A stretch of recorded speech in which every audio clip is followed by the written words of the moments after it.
안녕하십니까. 공병호 TV의 공병호입니다. 오늘 목요일 저녁 4050 유튜브 스타 진행하도록 하겠습니다. 오늘 참석하신 분은 우선 왼쪽부터 미디어 A님입니다. 안녕하십니까. 미디어 A입니다. 예, 그 다음에 아주 스마트한 유성수 변호사님이시고, 안녕하세요. 한변 유승수 변호사입니다.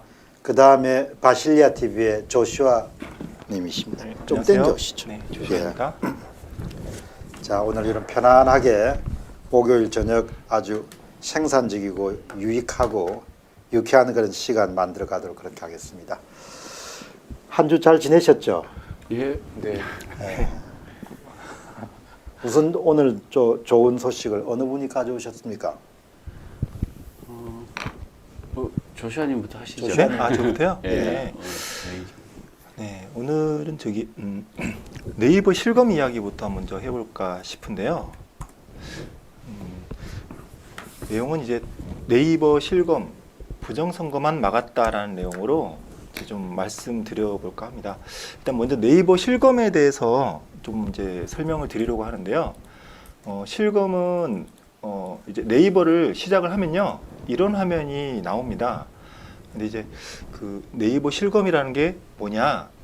네이버에다가 이제 검색을 할 때 여기 창에다가 상단에 있는 이 창에다가 이제 뭘 입력을 하잖아요. 단어를 이제 입력을 하게 되는데 그 단어를 많이 입력할 경우가 있을 겁니다. 사람들이 이제 막 어떤 특정한 이슈가 있을 때 사람들이 특정 단어를 많이 입력하게 되는데 그 많이 입력한 순서대로 이제 정렬을 해보는 겁니다. 그래서 이제 급상승 검색어 순위라고 해서 이런 식으로 이제 정리를 해서 보여주게 됩니다. 근데 이게 왜 중요하냐면 사람들이 더 많이 관심이 있으니까 이걸 이제 1위로 올라가겠죠. 1위, 2위 이렇게 순위권으로 올라가게 되는데 그 올라간 내용들은 다른 내용보다 사람들이 좀 더 자주 보게 되는 경향이 있습니다. 그러니까 이제 다른 내용들이 많이 있어도 이게 순위권에 올라가면 이걸 사람들이 요즘 많이 보고 있네, 관심들이 많구나 이렇게 생각되기 때문에 이렇게 순위에 올라가는 게 좀 이제 중요하게 되는 거죠. 근데 이 내용에 대해서 이제 일단은 617 그 부동산 관련한 세금을 소급 적용하는 것에 대해서 이제 그 불만이 있는 분들이 이제 계속 실검 운동을 하고 있습니다. 근데 이분들이 이제 부동산에 대해서 이런 잘못된 악법에 대해서 좀 어필을 하고 홍보를 하기 위해서 열심히 이걸 하고 계신데요. 근데 오늘은 실검창에 안 떴다고 막 이렇게 많은 네네. 분들이 이야기하시고, 예, 그걸 이제 좀 이제 설명을 드릴 건데, 네. 그래서 사실 이때까지 검색을 많이 해 오셨습니다. 3040 문재인은 속았다라는 내용은 예, 지금 왜 안 뜨죠? 2위? 네네. 네이버 실검. 아, 잠시만요. 이게 지금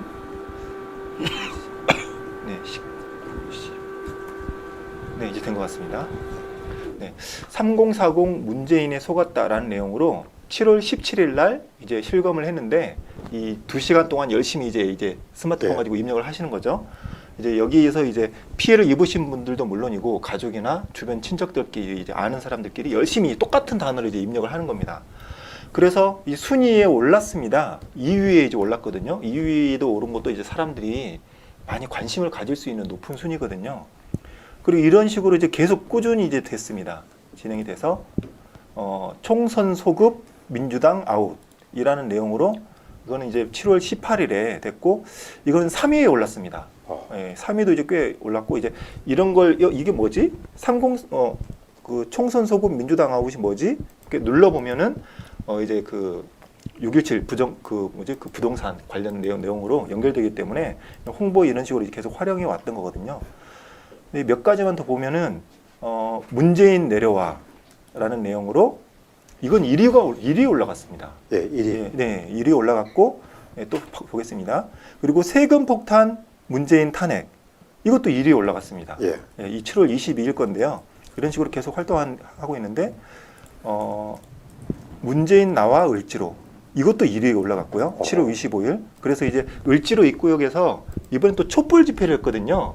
촛불 집회가 이제 좌성향의 어떤 그 운동 단체만의 특권이 아니고 누구나 촛불은 들 수 있는 거기 때문에 촛불 들고 나와서 상당히 좀 이제 충격이 컸던 것 같습니다. 근데 오늘 이제 실검 운동을 또 했습니다. 실검 운동을 했는데 뭐 했냐면요. 4.15 부정선거였습니다. 근데 이게 계속 실검 순위에 좀 올라왔고 최근에는 계속 1위로 이제 랭크가 됐었는데 오늘은 실검이 이게 등록이 안 됐습니다. 그래서 이게 좀 당황해가지고 한 20분인가 30분 정도 있다가 또 메시지가 바뀌더라고요. 바로 문주당과 176의 표 도둑들이라는 내용으로 검색어를 바꿨거든요. 근데 이것도 순위권은커녕 20위에도 안 올라가는 겁니다. 이게 그러니까 이게 부정선거에 이게 그 문재인 탄핵 이런 거 있잖아요. 문재인 탄핵 같은 것도 순위가 올라가는데 4.15 부정선거만. 이상하게 4.15 부정선거만은 문재인 탄핵보다 4.15 부정선거가 더 이제 본인들은 숨겨야 될 그런 것인지 이상하게 이제 예전부터 그런 얘기는 있었거든요. 실검 이걸 조작하고 있다 이런 얘기는 있었는데 오늘 이걸 또 똑똑하게 목격을 하면서 정말 이제 황당하더라고요. 이걸 저도 못 올라가게 막 오늘 했는데 등록이 안 돼가지고 근데 오늘 저처럼 이렇게 많은 분들이 등록이 안 된다고 이렇게 댓글을 남기셨네요. 네. 오늘 그 지금 실시간 20시 19분에 그 전체 그 이렇게 실시간 급상승 검색어 보면 1번이 대전이고 2번이 황운하고 3번이 김대지고 4번이 뭐 세비제 5번이 한백산 6번이 대전 침수 7번 마른골 뭐 이런 식으로 돼 있어요. 그러니까 주로 이제 이런 검색어에 보면 정치적인 건 싹 사라진 거죠. 그러니까 가령 이제 그 서울중앙지검의 파운딩 사건이 있지 않습니까? 예. 사람들이 많이 이제 뉴스나 이런 것들을 검색해보고 무슨 일인가 쳐다볼 텐데 아예 사라진 거죠. 검색어 실시간 순위가 조작되고 있다. 이렇게 통제되고 있다. 그러니까 디지털 이게 그 독재 사회죠. 디지털 독재, 뭐 디지털 전체주의 이런 사회를 가지고 있고 지금 이런 그 일개 기업이 일개 기업이라고 볼 수밖에 없죠. 기업이 국민의 헌법적 권리인 알 권리를 이렇게 그 차단을 한다, 통제한다. 정말 이건 그 아주 무리한 짓이고요. 이런 기업은 그 반헌법적 기업은 나중에 예전에 이 나라를 팔아먹은 기업이 있지 않습니까? 친일을 하면서 그런 기업들만 못지않게 이 자들은 그 국민의 권리와 자유를 박탈하고 알 권리를 차단한 그 반헌법적인 행위에 대해서는 우리 국민이 단호하게 특별법을 제정해서라도 기업을 아예 그냥 뭐 강제로 환수를 하더라도 그냥 이런 부분은 아주 그 범죄 중에서 아주 그 엄청난 범죄거든요. 이런 범죄를 아주 쉽게 아주 강하게 할 수 있다. 진짜 심각하다고 생각합니다, 저는.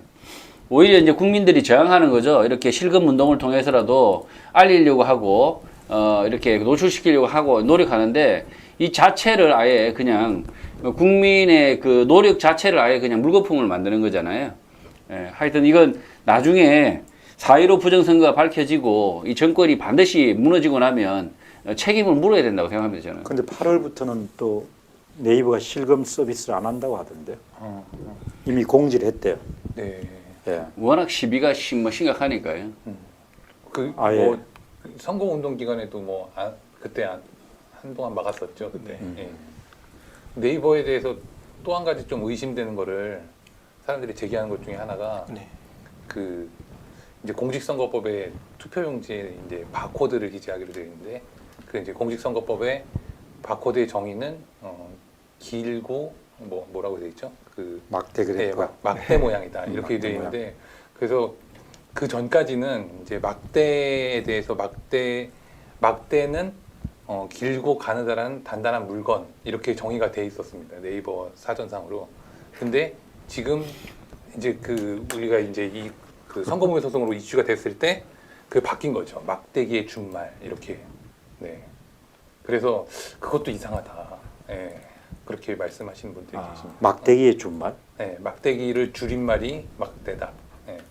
그러니까 이제 그 표준국어대사전에 따르면 이제 막대기와 막대가 이제 동의어로 쓰입니다. 동의어로 쓰인 건 맞고 표준국어대사전에는 그러니까 막대기의 준말로 막대라고 표시되어 있었던 게 2017년입니다. 그리고 네이버에서는 그 부분이 업데이트가 안 되고 계속 있다가 최근에 이 QR 코드, 바코드 이 논쟁이 불거지자 이제 표준국어 대사전 업데이트에 따라서 2017년에 반영된 그 내용을 이제 와서 막대기의 준말이다, 막대는 이렇게 한 부분에 대해서 또 네이버가 뭔가 의심을 받고 있습니다.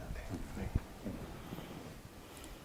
근데 이 부분은 사실 저기 내일 아마 하면 되겠지님이 오셔가지고 좀 더 상세하게 얘기하시지 않을까라는 생각이 듭니다.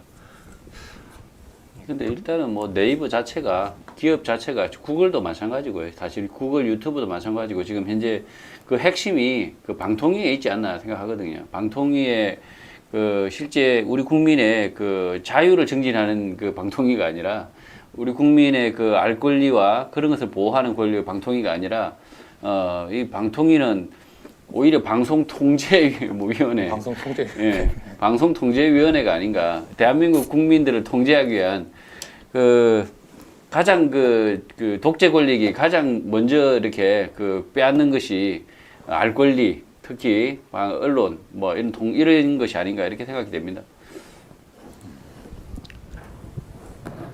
네, 이건 잠깐 이제 얘기를 좀 주제를 해본 거였고, 제가 본격적으로 얘기해 볼 것은 그 QR 코드로 국민들을 감시한다는 내용의 이제 제보가 들어왔습니다. 그래서 그 내용을 좀 이제 잠깐 보도록 하겠습니다. 이게 처음에 이걸부터 먼저 좀 보셔야 되는데, 그 코로나의 초기 이제 그 감염 경로입니다. 처음에는 이제 그 걸린 사람이 어디에 갔다 이것을 이제 그 추정을 했는데, 어떻게 추정을 했냐면은 뭐 신용카드라든지 본인의 증언을 통해서 어디로 갔다는 걸 이제 파악을 한 겁니다. 근데 이게 초기 방역이 실패를 했죠. 어떻게 실패가 됐냐면, 이렇게 이 감염 경로를 이제 추적을 쭉 했는데 너무 많이 이제 나오는 거죠. 그래서 사람들이 잠깐 보여주시면, 이 처음에는 초기에는 감염 경로를 이렇게 그 조금밖에 안 나와서 찾기가 쉬웠는데, 이렇게 했을 때는 어디에서 갔던 사람들, 그러면 거기에 갔던 사람들 모조리 한번 또 검사를 한다든지 이런 식으로 되는데, 지금은 감염된 사람이 너무 많은 겁니다. 그래서 이런 방법으로는 이제 찾기가 어렵다. 그러면서 이제 지금은 지역 감염 단계로 넘어갔기 때문에 이제 많은 이제 의료인들이 이렇게 얘기를 합니다. 지금으로서는 환자들을 추적을 해서 그 환자가 있었던 곳, 그 있었던 시간 이런 걸 찾아가지고 그 사람이 머물렀던 곳에 있는 사람들을 또 검사하고 이렇게 추적을 해서 검사하는 건 의미가 없다. 그러니까 이제 각자가 더 조심하고, 각자가 이제 지역적 전체 단위가 이제 다른 사람에게 옮길 수도 있고, 또 내가 옮을 수도 있는 것에 대해서 다 이제 마스크를 쓰고 이제 거리두기라든지 이런 것을 지키는 방법밖에 없다. 이렇게 얘기하는 게 전문가들의 의견입니다. 근데 요즘 최근에 스마트폰에 이런 게 생겼거든요. 여러분들 스마트폰 이제 켜보시면 아실 텐데, 네이버를 열면은 오른쪽 위에 조그맣게 동그랗게 이게 뭔가 생겼어요. 다 여러분 핸드폰, 스마트폰 여시면 다 이렇게 나올 겁니다. 근데 이걸 누르면 뭐가 나오냐면 내 서랍이라는 게 나옵니다. 내 서랍. 이게 갑자기 나와서 이게 뭔지 궁금하셨던 분들이 많을 겁니다. 제가 이걸 설명을 해드리겠습니다. 이 내 서랍이라는 걸 누르면 이렇게 뭐 개인 정보 동의 같은 것이 이제 나오고요. QR 체크인 이걸 누르셔야 되거든요. QR 체크인 이걸 누르면 이제 뭐가 나오냐면은 이렇게 QR 코드가 나옵니다. 오른쪽에 QR 코드 이렇게 이런 QR 코드가 나오는데, 이건 이제 일반 QR 코드는 아니고요. 예를 들면 이번 부정선거 때 사용됐던 그런 이제 간단한 QR 코드는 아니고 상당히 많은 글자가 들어갈 수 있는 그런 QR 코드입니다. 근데 이 QR 코드 가지고 뭐 한단 말이냐? 이제 이 내용을 한번 보시면 좀 놀랍습니다. 이 QR 코드 잠깐 이제 내용을 한번 확인한 거거든요. 이 QR 코드에 이렇게 무수한 글자들이 들어갑니다. 예전에 이제 뭐 부정선거에 사용됐던 QR 코드가 숫자로 된 것만 뭐 몇 개 나온다. 이거하고는 차원이 다른 정도로 복잡한 내용이 들어가는데, 이게 어떻게 된 거냐면은 국민들이 이제 코로나에 걸린 이 국민들을 추적하기 위해서 이제 뭐 물론 국가에서는 안전하게 이 사람들을 이제 그 감염이 되신 분들, 확진자들을 추적하기 위해서 한다. 이렇게 얘기를 하고 있지만, 어쨌든 모든 사업장에 이런 어플을 깔게 해놨습니다. 키패스라고 이제 하는데요. 저는 KI패스인 줄 알았는데, 키패스라는 이런 거를 설치를 해가지고 아까 이제 말씀드렸다시피 그 각 국민들에는 스마트폰을 이용해서 이제 QR 코드를 이제 보이게 하고요. 사업장에서는 이 키패스라는 거를 설치를 해서 사업장 사람들도 뭐 물론 사업자들도 스마트폰이 될 수 있습니다.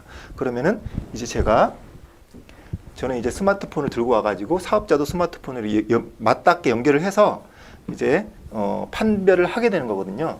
이렇게 이게 사업자라고 치면 이제 제가 이제 손님이다. 그러면 손님은 QR 코드를 이렇게 보여주고 사업자는 이걸 QR 코드 찍는 식으로 이렇게 해서 출석을 합니다. 근데 이게 시행된 지 얼마 안 됐습니다. 6월 10일인가 그런데요. 근데 재밌는 거는 이 부분입니다. 그 의무 시행 사업자라고 해서 처음에는 음식점, 유흥시설, 여가시설, 체육시설, 공연시설 이렇게 이제 간단하게만 이제 정해서 시행을 했는데 이게 지금 점점 늘어나고 있거든요. 그리고 특히 주목할 사항은 본격적으로 지금 시행하고 의무 적용을 해서 이걸 하지 않을 경우 지금 제가 정확하게 지금 파악을 못했는데 300만 원 이하의 벌금이라고 지금 알고 있는데요. 지금 벌금까지 물 정도로 아주 지금 강하게 지금 정부에서 추진을 하고 있습니다. 근데 마지막 내용을 보시면 지금 갑자기 교회가 추가됐어요. 예, 근데 이제 처음에 6월 10일에 시작된 거하고는 달리 이제 7월 10일 날 시행돼 놓고는 갑자기 지금 이걸 뭐 벌금을 매기겠다 지금 이렇게 얘기를 하고 있고요. 또 고위험 시설이라고 돼서 이제 교회가 나와 있습니다. 근데 여러분 이거 한번 이런 얘기 좀 많이 나왔었는데 지금 세 가지 지역을 지금 보여드리고 있는데요. 이 세 가지 지역에서 가장 전염병에 취약한 곳이 어딜까? 이런 질문입니다. 첫 번째는 출근길, 지하철. 빡빡한 지하철 아니고요. 이제 막 땀도 나고 호덥지근하죠. 두 번째는 이제 젊은이들이 신나게 젊음을 발산하는 이제 나이트 클럽입니다. 클럽이 이제 뭐 몸도 부비면서 이렇게 춤을 추고 있죠. 그리고 세 번째는 사회적 거리두기, 이제 거리를 띄워서 마스크도 쓰고 손소독도 잘 지키고 있는 지금 교회입니다. 교회 사진인데 이 세 가지 중에서 가장 위험해 보이는 곳이 어딘가. 근데 확실한 건 뭐냐면은 교회는 그렇게 위험해 보이질 않거든요. 근데 지금 지하철에는 그러면은 이렇게 QR코드로 뭐 추적을 하고 있냐? 아닙니다. 지하철은 QR코드 추적 안 하거든요. 근데 교회에는 이걸 한다는 얘기거든요. 그것도 아주 고위험으로 지금 취급을 하면서 이걸 지금 추적을 하고 있습니다. 그럼 이게 어떤 식으로 돌아가는지를 한번 보겠습니다.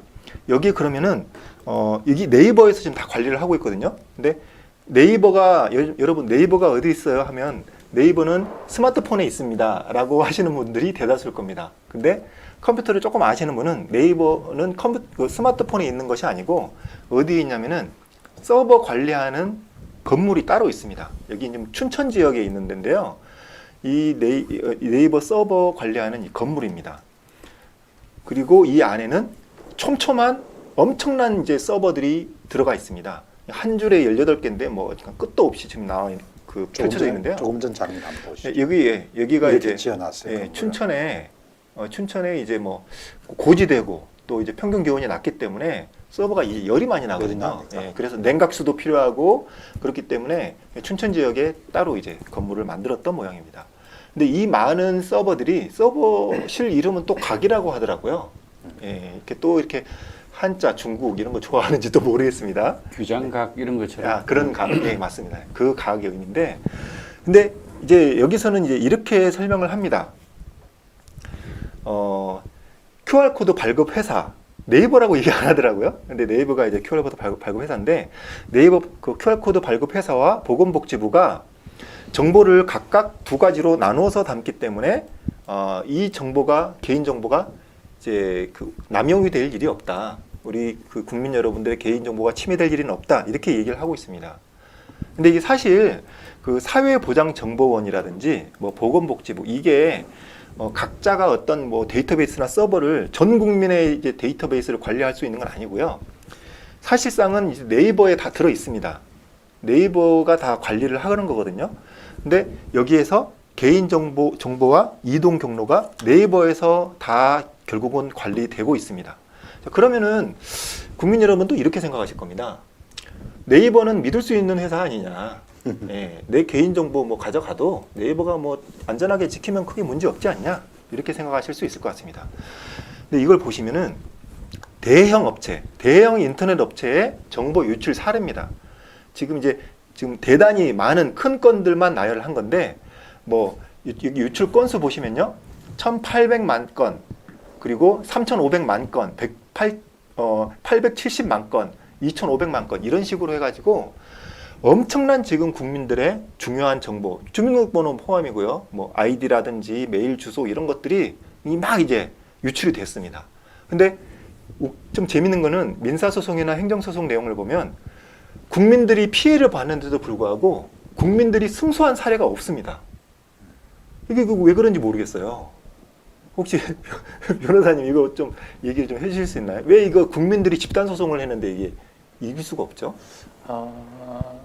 이긴 건이 있죠. 있긴 있어요. 네, 있습니다. 네. 네네. 네, 뭐 제가 너무 큰 것만 가지고 네, 와서 네, 그런 네. 건데. 예. 근데 어쨌든 이기기가 상당히 어렵고 국민들은 나의 그 개인 정보가 유출된 것에 대해서 보상을 받을 길도 참 쉽지가 않다. 이런 지금 상황인데요. 근데 제가 이제 보기에는 방역의 실패를, 이 코로나19 이 방역의 실패를 정부가 책임지는 게 아니라 그 전염의 공포를 그 국민의 모든 일상생활을 통제하는 수단으로 쓰는 것이 아닌가. 근데 이제 저번에 이제 공병호 박사님의 이제 공병호 TV를 봤는데 어떤 좀 의사 선생님께서 나오셔가지고 정치 방역이다. 이런 얘기를 또 저 그 영상도 봤거든요. 그런 게 아닌가 이제 저도 그런 생각이 들었습니다. 근데 여기서 이제 QR코드에 대해서 조금 잠깐 좀 설명을 드리겠습니다. QR코드라는 게 그럼 도대체 뭐냐?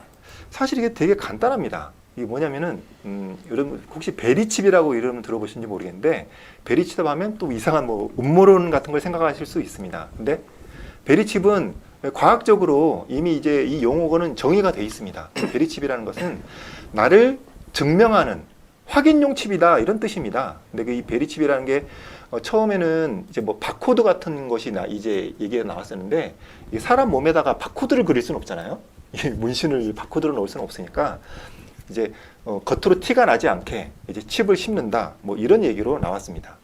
그럼 이제 저기 이 척해 그 정말 손톱만큼도 안 되는 저 조그만 칩 안에 특별한 데이터를 넣어서 사람 이제 피하에다가 이제 심는다는 얘기거든요. 심는데 뭐 그렇게 뭐 크게 아프지 않고 시술도 금방 끝나고 한다고 해서 이미 이제 세계 일부 지역에서는 이제 시행이 된 모양입니다. 근데 이 그 칩에 여러 가지 뭐 설들이 있는데 간단하게 얘기하면 이 칩은 그냥 나인지 아닌지 확인하는 확인 코드가 있는 게 핵심입니다. 그게 핵심이거든요. 근데 이 칩을 넣는 것에도 이제 사람들이 좀 이제 어쨌든 내 몸 안에 들어오는 거니까 거부감이 좀 있었던 모양이에요. 그래서 이것도 지금 좀 활성화가 안 되는데 지금 QR 뭐 바코드도 이제 안 되고요. 또 이제 칩을 넣는 것도 안 되는데 그 다음에 나온 것이 이제 국민들의 어떤 개인 정보 이걸 이제 추적을 하기 위해서 이동 경로를 추적하기 위한 게 이 QR 코드가 나온 거예요. QR 코드로 이게 왜 QR 코드가 그러면은 이 개인의 정보를 그리고 이동 경로를 추적할 수 있느냐? 스마트폰을 안 가지고 다니는 사람은 없잖아요. 적어도 요즘 초등학생들부터 해서 누구나 다 스마트폰을 가지고 다니는데 이 스마트폰에다가 QR 코드를 넣어서 대면 내가 누구인지 그리고 만약에 필요하다면은 다른 정보들을 뭐 엄청나게 넣을 수 있습니다. 주민등록 번호라든지 전화번호라든지 내가 지금 어디에 간다 아니면은 내가 여기다 돈을 얼마를 썼다 그리고 뭐 그런 뭐 시간이라든지 그리고 만약에 필요하다면은 이런 데이터를 조합해 가지고 같이 간 사람들까지 누구랑 갔는가 이런 것까지도 알 수 있습니다. 근데 이게 중국에서는 이미 QR 코드가 많이 좀 쓰이고 있다고 하는데 중국에서는 특별하게 한 단계 업그레이드 돼가지고 안경을 쓴다고 하더라고요. 이제 그 중국 공안이 안경을 쓰는데 저기 여기 보시는 이제 여자분이 중국 공안, 우리나라 치면 경찰인데 이분이 안경을 쓰면은 사람들이 이렇게 보인답니다. 얼굴이 보이면 얼굴에 이렇게 코드가 나옵니다. 그러면 이제 안면 인식. 네네 안면 인식을 해서 코드로 나오는데 이게 지금 뭐 중국의 전역에 깔려 있는 CCTV로 누군가가 걸어 나가면 심지어는 스마트폰을 안 들고 있어도 5분 안에 누군지를 찾을 수 있답니다. 범죄자도 마찬가지고 죄 없는 일반인들도 5분이면 찾는다고 자랑을 하더라고요. 중국에서는. 근데 이 부분이 지금 CCTV도 뭐 이렇게 나오고 하는데 그래 왜 사람 머리 위에 숫자 몇 개 나오는 게 그게 뭐 대수냐 이렇게 생각하시는 분들이 있는데요. 이 코드 숫자를 단말기에 넣으면요, 이 사람의 이름, 나이, 뭐 신용정보 상태, 범죄 경력, 그리고 이 사람은 뭐 공산당에 충성을 하는가 안 하는가 이런 것까지 지금 다 나와버리는 거예요. 그러니까 그 여러분도 QR 코드를 아셔야 되는 게 QR 코드가 있다, QR 코드가 나온다. 근데 이게 뭐? 이게 나의 개인정보랑 무슨 상관이지? 나를 증명하는, 베리칩이 그런 뜻이거든요. 베리칩이라는 건 나를 증명한다는 뜻이거든요. 나를 증명하는 작은 숫자나 코드나 QR코드 이런 게 있으면 여기에 연결해서 다른 데이터부터 이게 키값이라고 하죠. 예, 데이터베이스의 키값이라고 하는데 이걸 연결해서 나의 모든 정보들이 다 유출이 될 수 있다는 것을 좀 의미합니다. 상당히 심각한 문제인데 이 부분을 이제 제가 왜 조사를 하게 됐냐면 어떤 목사님께서 이제 어떤 공문이 왔는데 QR 코드를 꼭 써야 된다 이런 공문이 왔는데 이걸 써야 됩니까? 물어보시더라고요. 그래서 저도 이제 그로 인해서 이제 알아보게 되는데 생각보다 이제 문제가 좀 심각했습니다. 그래서 이제 이런 내용을 좀 조사를 하게 됐고 최근에 또 이런 부분이 좀 말이 나왔지 않습니까? 중국 영사관에 미국에 있는 어떤 한 주에서 중국 영사관이 스파이 활동 거점이라고 중국 영사관 내에 있는 모든 중국인들 다 그냥 추방하게 72시간 내 추방. 네네. 휴스턴에서 이제 이런 일도 있었는데 이런 걸 놓고 보고도 야 이거 중국이 만드는 이런 QR 코드 문화 그리고 CCTV 문화 이거 괜찮은가? 그리고 중국 안에는 한국인 개인정보 유출이 이미 심각한 단계거든요. 중국의 바이두라고 해가지고 이걸 이제 검색을 하면 한국인 주민등록번호 얻는 게 너무 간단하답니다. 이미 너덜너덜하게 유출될 대로 지금 유출되어 버린 정보인데. 대한민국 국민 아마 주민등록번호는 중국이 다 알고 있지 않을까? 이미 네. 그 정도 정보는. 네. 그러니까 이제 그러면은 이제 국민들이 또 이렇게 얘기하실 분들이 있을 겁니다. 아니 그럼 이렇게 과학이 편리한데 뭐 스마트폰 가지고 좀 편리한 부분도 있지 않냐, 좋은 부분도 있지 않냐 이제 이렇게 얘기를 하시는데 과학 기술이 발전을 하면요. 발전하는 데 따라서 우리는 혜택을 누릴 수 있습니다. 그런데 내가 가지고 있는 정보, 나의 이름, 나의 주민등록번호, 그리고 나의 스마트폰 번호 이런 것에 대해서 이게 얼마나 이게 유출됐을 때 위험한가 이런 내용을 아셔야 됩니다. 그리고 이런 정보들이 내가 갖고 있는 것이 아니고 다른 누군가가 갖게 되고 있고 내가 어디를 가고 있는지 물론 그것이 아무리 중대한 어떤 코로나 관련된 질병이라 하더라도 그건 수기로 한다든지 얼마든지 다른 방법이 있거든요. 이렇게 굳이 전 국민의 모든 데이터를 다 분석해 가지고 이미 이제 의료인들이 얘기하는 만큼 추적해서 예방하는 건 불가능하다라고 이미 얘기를 했는데도 불구하고 전 국민의 이런 데이터를 수집하는 것에 대해서 국민들이 이제 좀 경각심을 가지고 특히 이제 교회 제 얘기를 제가 많이 하는데 교회에서 목사님들이 적극 권장을 한대요. 왜냐하면 음식점이나 다른 데나 이런 데서는 손님들이 귀찮아 가지고 이거 잘 안 하려고 합니다. 버티고 있는데 계속 국가에서는 압력을 놓고 있는 상황인데 교회에서는 왜 이제 이렇게 정부에 이렇게 겁을 많이 먹으시는지 다른 데서는 오히려 당당하게 아이고 이거 참 손님들 안 들어온다 이렇게 하면서 거부를 하고 있는데도 불구하고 교회에서는 신도들에게 열심히 권장을 하고 있다고 하니까 너무 제가 좀 충격을 좀 받았습니다. 모르기 때문에. 수능을 하는 교회가 성향이 수능적이죠. 네. 네, 이런 내용으로 좀 조사를 해봤고요.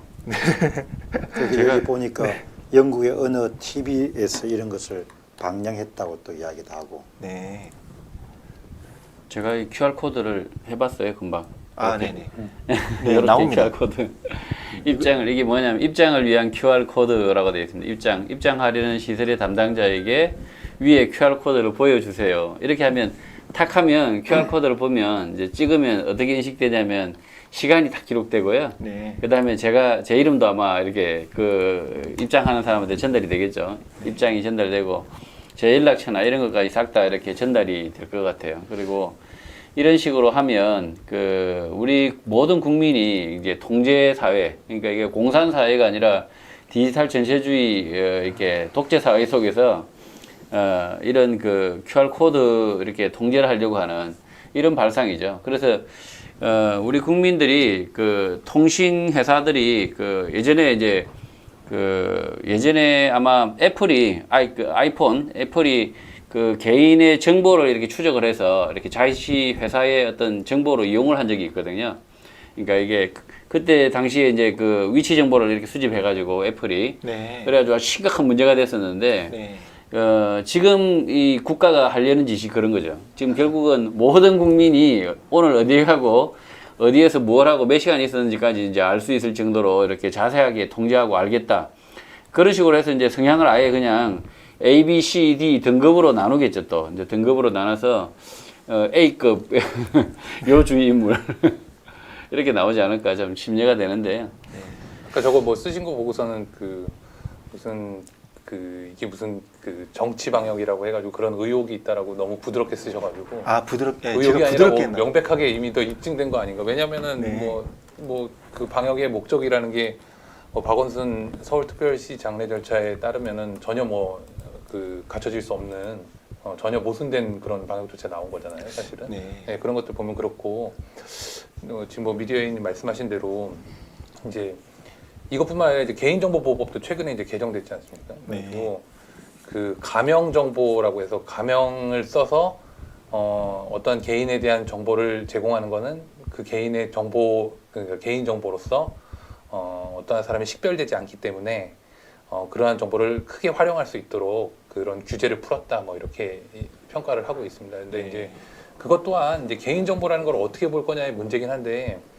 개인 정보는 사실 그 개인을 식별할 수 있는 정보를 얘기하거든요. 그래서 개인을 식별할 수 있는 정보는 다른 정보하고 결합해서 어떤 사람이 식별된다, 누군지 알 수 있다 그러면 그게 이제 개인 정보에 해당할 수 있는 거죠. 그래서 이 개인 정보 범위를 개인정보 보호법의 대상이 되는 개인 정보의 범위를 계속 넓혀가는 쪽으로 입법이 되었습니다. 그동안. 왜냐하면 개인 정보가 그만큼 그 사생활의 침해 가능성이 너무 높기 때문에 개인 정보를 최대한 그 정보 주체의 동의도 엄격하게 받고 이런 쪽으로 입법이 되다가 최근에 전혀 상반되는 입법이 나온 거죠.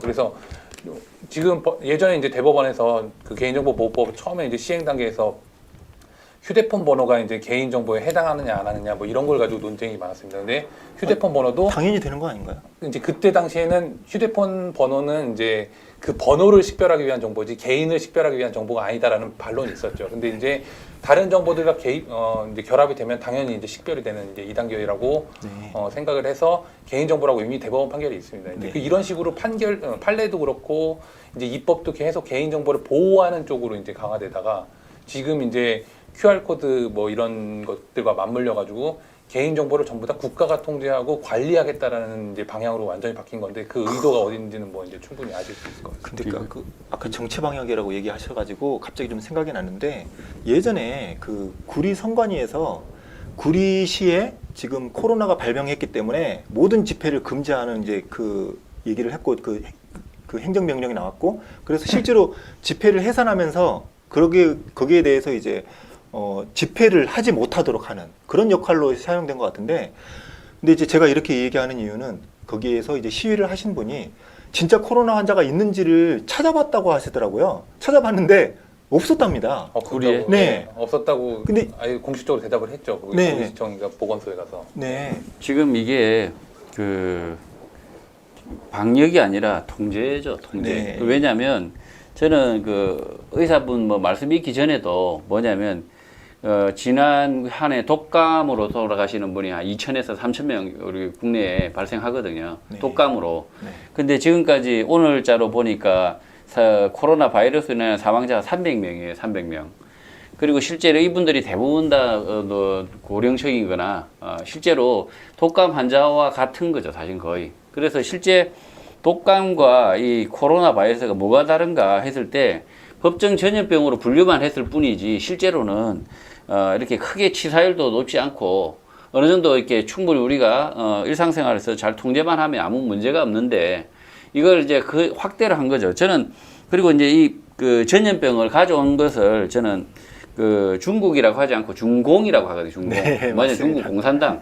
그러니까 이게 중국이 정말 그 자유 국가고 어느 정도 뭔가 양심이 있는 국가였다면 뭐 질병이 발생했을 때 바로 알려서 어느 정도 그 잡혔을 텐데 이 중공이죠, 중공. 이 공산당이 사실은 그걸 통제를 하고 오히려 전염병을 퍼뜨렸다. 그리고 또 수입한 사람은 저는 이 중국으로부터 넘어오는 그 질병을 전염병인데도 불구하고 인천공항을 문을 닫지 않았어요. 60만 명이 한 달에 60만 명이 들어오도록 방치한 거의 6만 명, 60만 명 이렇게 뭐 이렇게 들어온다고 하죠. 제가 정확한 숫자가 기억이 안 나는데 어쨌든 중국에서 대거 들어올 때 그걸 막지 않는데 무슨 그 방역입니까? 그게 방역을 하지 않았다는 거죠. 국가는 방역을 하지 않고 수입을 했다. 코로나 바이러스를 수입했다. 그리고 나서 지금 이제 그것을 이제 전염병이 어느 정도 발생하자 이걸 가지고 이제는 방역이 아니라 통제를 하고 있다. 지금 국가는 전염병을 방역을 하고 있는 것이 아니라 국민을 통제하고 있다고 저는 생각하고 이 통제가 언제 끝나느냐 저는 그게 궁금할 뿐이고요. 예. 슈퍼챗 잠깐 읽어도 될까요? 예. 그래서 여러 이제 이런 시민들이 이런 참여하시는 분이 이렇게 말씀하시는 것 같아요. 함께하지 못해서 마음이 아픕니다. 예, 멀리서 늘 응원하고 기도합니다. 참 저희가 불쌍한가 봐요. 이렇게 오히려 이런 방송을 내보내는 것 자체가 참 얼마나 안타까워서. 아니, 외국에 계시니까. 외국에 그러니까 계시면서. 한국에 있는 그 이 상황이 국민들이 안타까우시죠. 안타까운 거지. 근데 이런 목소리를 낸다는 것 자체가 참 근데 외로운 싸움이잖아요. 이분 말씀이 또 박은경님인데 교회 이제 아마 호주 계신 모양입니다. 교회 목사님이나 사모님들 크리스찬들이 도리어 인민자인 제가 4.15 부정선거를 얘기하면 반발을 더하며 왜곡된 한국 뉴스를 본다고 충고하고 더 난리입니다. 그래도 또 호주에서도 블랙 시위 같은 걸 하시는 분도 계시고 하니까. 근데 조금 전에 제가 말씀하시는 거를 보면은 어떻든 그 지난해에 이제 저는 신장 위구르에 대한 그런 외신을 보고 공병호 TV에서 몇 편 방송을 내보내면서 이제 그 중국 공산당이 갖고 있는 그런 인민을 관리하거나 통제하는 기술 그런 부분들을 이제 좀 관심 있게 봤는데 결국은 이제 중국 CCP라고 하죠. 그 중국 공산당은 자국민을 관리하거나 통제하는 데 사용됐던 모든 통제 기술들 그 가운데 대표적인 경우가 QR코드하고 그다음 CCTV하고 그다음 안면 인식 기술하고 뭐 그다음 도청 이런 기술이 있겠죠.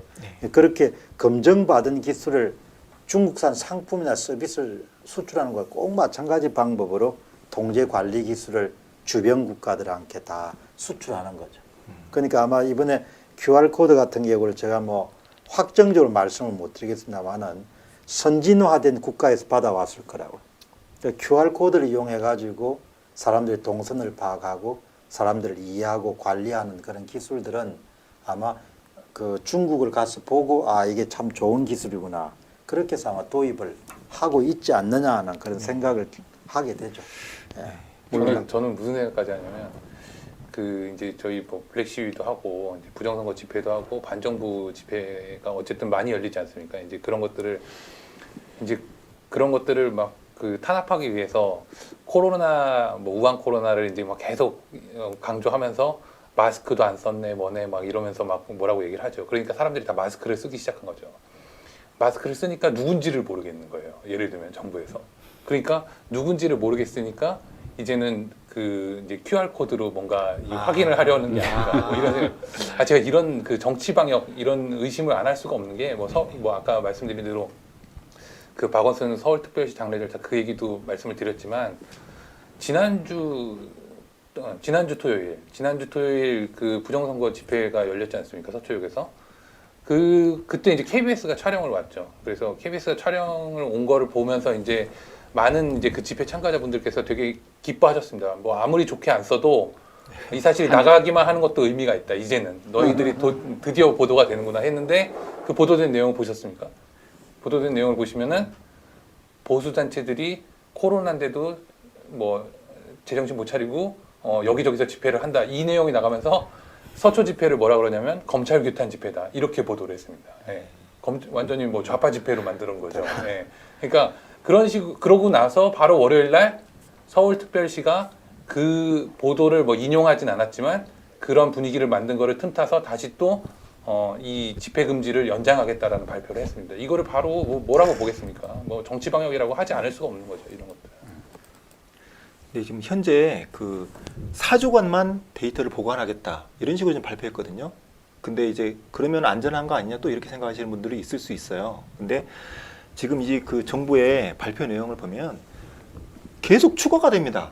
이 QR코드를 사용하는 이것이 점점 추가가 되고 있는데 그러면 이제 보관하는 기간도 예를 들면 이제 뭐 코로나가 음성에서 양성으로 다시 좀 바뀌는 경우도 있잖아요.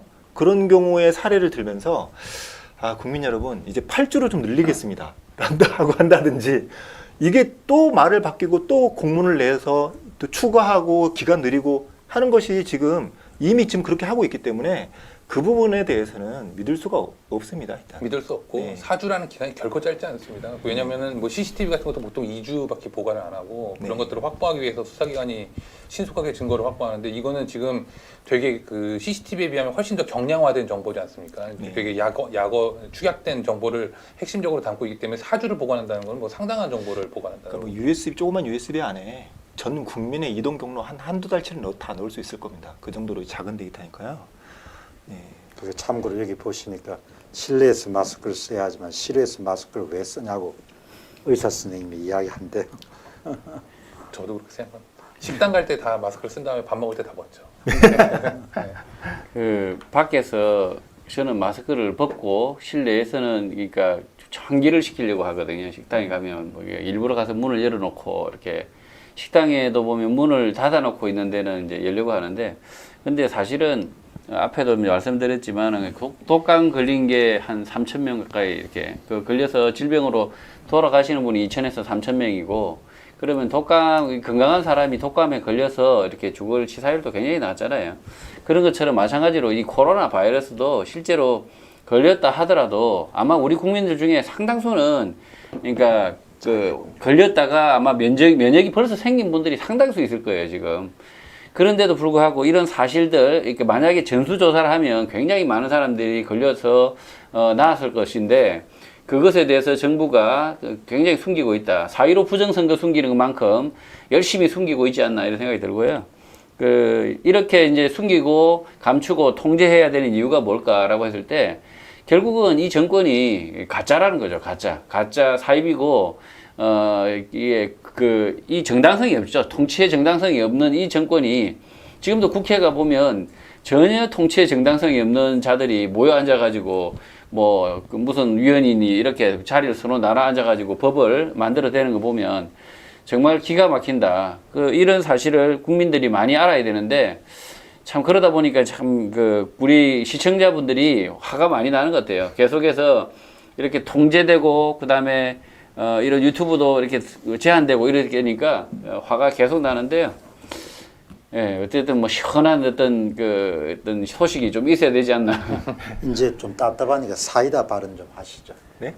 아, 저는 제가 누가 요거 좀 50 상큼한 이야기. 57번 예. 슬라이드 57번 열어주시면요. 예. 잠깐 슈퍼챗 읽겠습니다. 이상호님이 이렇게 슈퍼챗 보내주셨고요. 여기 보시면 오늘 뉴스인데 한강대교에 가면 자살 예방 문구가 있습니다. 한강에 가면 자살 예방 문구. 그리고 이 예방 문구에 박원순 전 시장이 쓴 문구가 있어요. 박원순 시장이 어디입니까? 자신이 이렇게 한강대교에. 그래서 문구가 뭐냐면 우리 맘 잡고 다시 해보아요. 행운은 잠시 쉬고 있을 뿐입니다. 이런 문구를 써놨어요. 그런데 최근에 지워버렸습니다. 서울시가. 창피했는지 아니 자살 예방 문구를 쓰셨던 분이 자살을 했다 하니까 서울시가 지워버렸거든요. 그걸 어디서 하셨어요? 뉴스에 지금 이렇게 보면 조선일보 아마 단독으로 이렇게 보도했는데 조선일보에 그래서 지금 한강대교 난간에 자살 문구가 원래 많아요. 이렇게 뭐 좋은 말들이 많아요. 한 번만 더 생각해 봅시다. 뭐 이런 식의 어떤 문구들이 많은데 하필이면 이 한강대교에 자살 문구, 예방 문구를 박원순 시장이 본인이 이렇게 생각을 해서 이렇게 써놓은 글귀인데 이게 이제 다시 한번 읽어드리면 우리 마음 잡고 다시 해보아요. 행운은 잠시 쉬고 있을 뿐입니다. 제가 말은 좋은데 그런가요? 저는 저걸 읽으면은 다시 생각해보고 혹시 막 딴 생각을 하지 않을까. 저는 아무 생각이 없었다가 다시 생각해보니까. 본인이 그러니까 저는 그래서 뭐 타살설도 있고 자살설도 있고 한데 참 저는 이제 자살설도 믿지 않고요. 타살설도 잘 믿고 싶지 않고 왜냐하면 아직까지는 모르겠다가 제 생각인데 그 자살을 했다고 만약에 한다면요. 이 자기의 그대로 다시 한번 생각해봐야죠. 마음 잡고 다시 해보고 행운은 잠시 쉬고 있을 뿐이니까 지금까지 거짓말했던 거, 그 다음에 흉악하게 나쁜 짓 했던 거 다 이렇게 회개하고 그리고 다시 마음 잡고 이렇게 살았으면 얼마나 좋았을까. 만약에 그리고 성추행이 사실이라고 한다면 뭐 저는 그것도 그 피해자에게 충분히 사죄하고 평생 사죄하면서 산다면 시민사회 운동가로서 거짓된 삶을 살았다면 아주 회개하는 사람의 전형으로 아주 철저하게 자기 삶을 회개하는 사람의 전형으로 남았다면 얼마나 사회에 귀감이 되었을까. 철저하게 자기 죄를 회개하면서 이 사회에 폐를 끼친 사람에 대해서 눈물 흘리고 반성하고 그렇게 하면서 자기가 평생 살다가 가셨다. 그러면 회개한 사람으로 기억이 되잖아요. 근데 지금 뭐 그냥 보면 자살 예방 문구 자기가 써놓고 자기가 그 말대로 안 하고 그냥 가버렸어요. 몸소 위선을 보여주신 것 같습니다. 마지막 가는 길이 가장 기억에 남는 법인데. 네. 그래서 저는 이게 그 사이다다. 왜냐하면 거짓말은 반드시 죽는다. 거짓말에 종말이 온다. 오히려 위선과 거짓말은 그냥 그 끝이 있다. 엔드. 예, 끝이 있다. 그래서 이번 4.15 부정선거 문제, 그 다음에 거짓 이 사이비 정권의 문제도 몽땅 다 이 끝이 있다는 거죠. 끝을 낸다는 거죠. 예.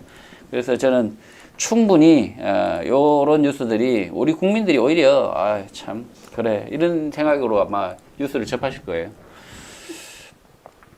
내가 할 말이 별로 없네. 사이다 발언 해주십시오, 박사님.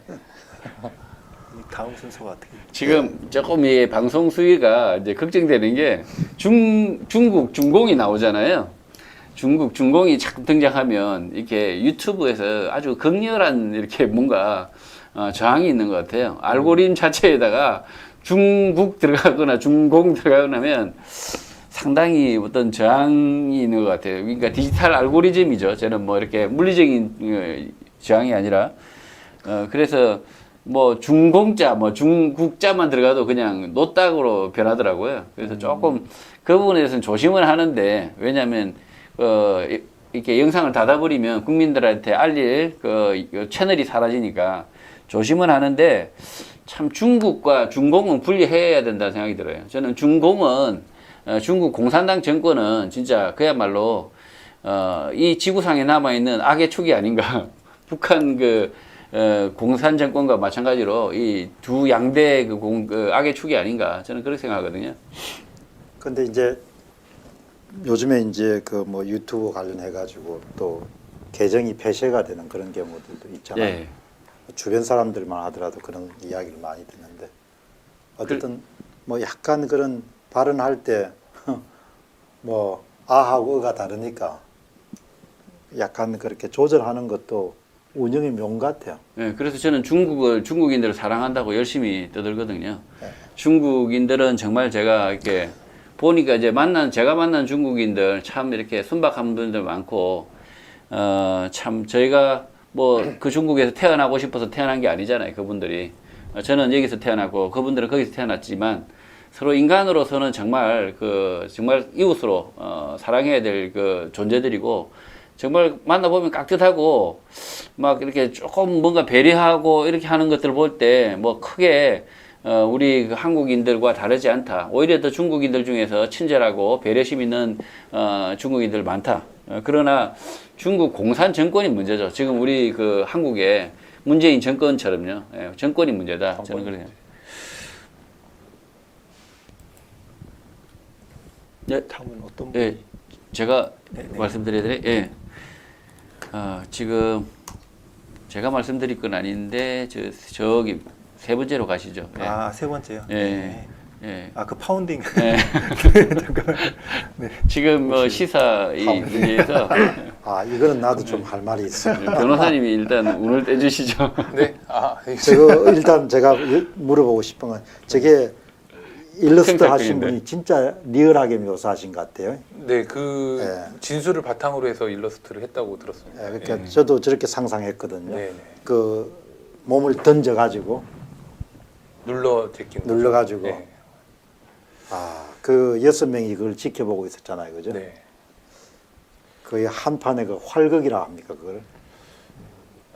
뭐 근데 UFC 가 개요를 뭐- 먼저 네. 잠깐 설명을 해드릴게요. 예. 왜냐하면 이게 무슨 상황인지 전혀 모르시는 국민들도 있을 것 같아요. 왜냐면 뭐 원래 이 방송이 저 활극에 대해서 왜 원래 KBS, MBC, SBS 이렇게 한 30분짜리 특집으로 나가도 계속 볼 영상인데 지금 방송국이 다 통제가 되고 있지 않습니까? 그래서 근데 저 예. 일러스트에는 그 침묵 속에서 한 그래도 1분 정도는 지켜봐야 뭔가 네. 의미를 찾을 수 있는. 그러네요. 좀 궁금하게 일부러 좀 만들어놨다가 하시죠. 네.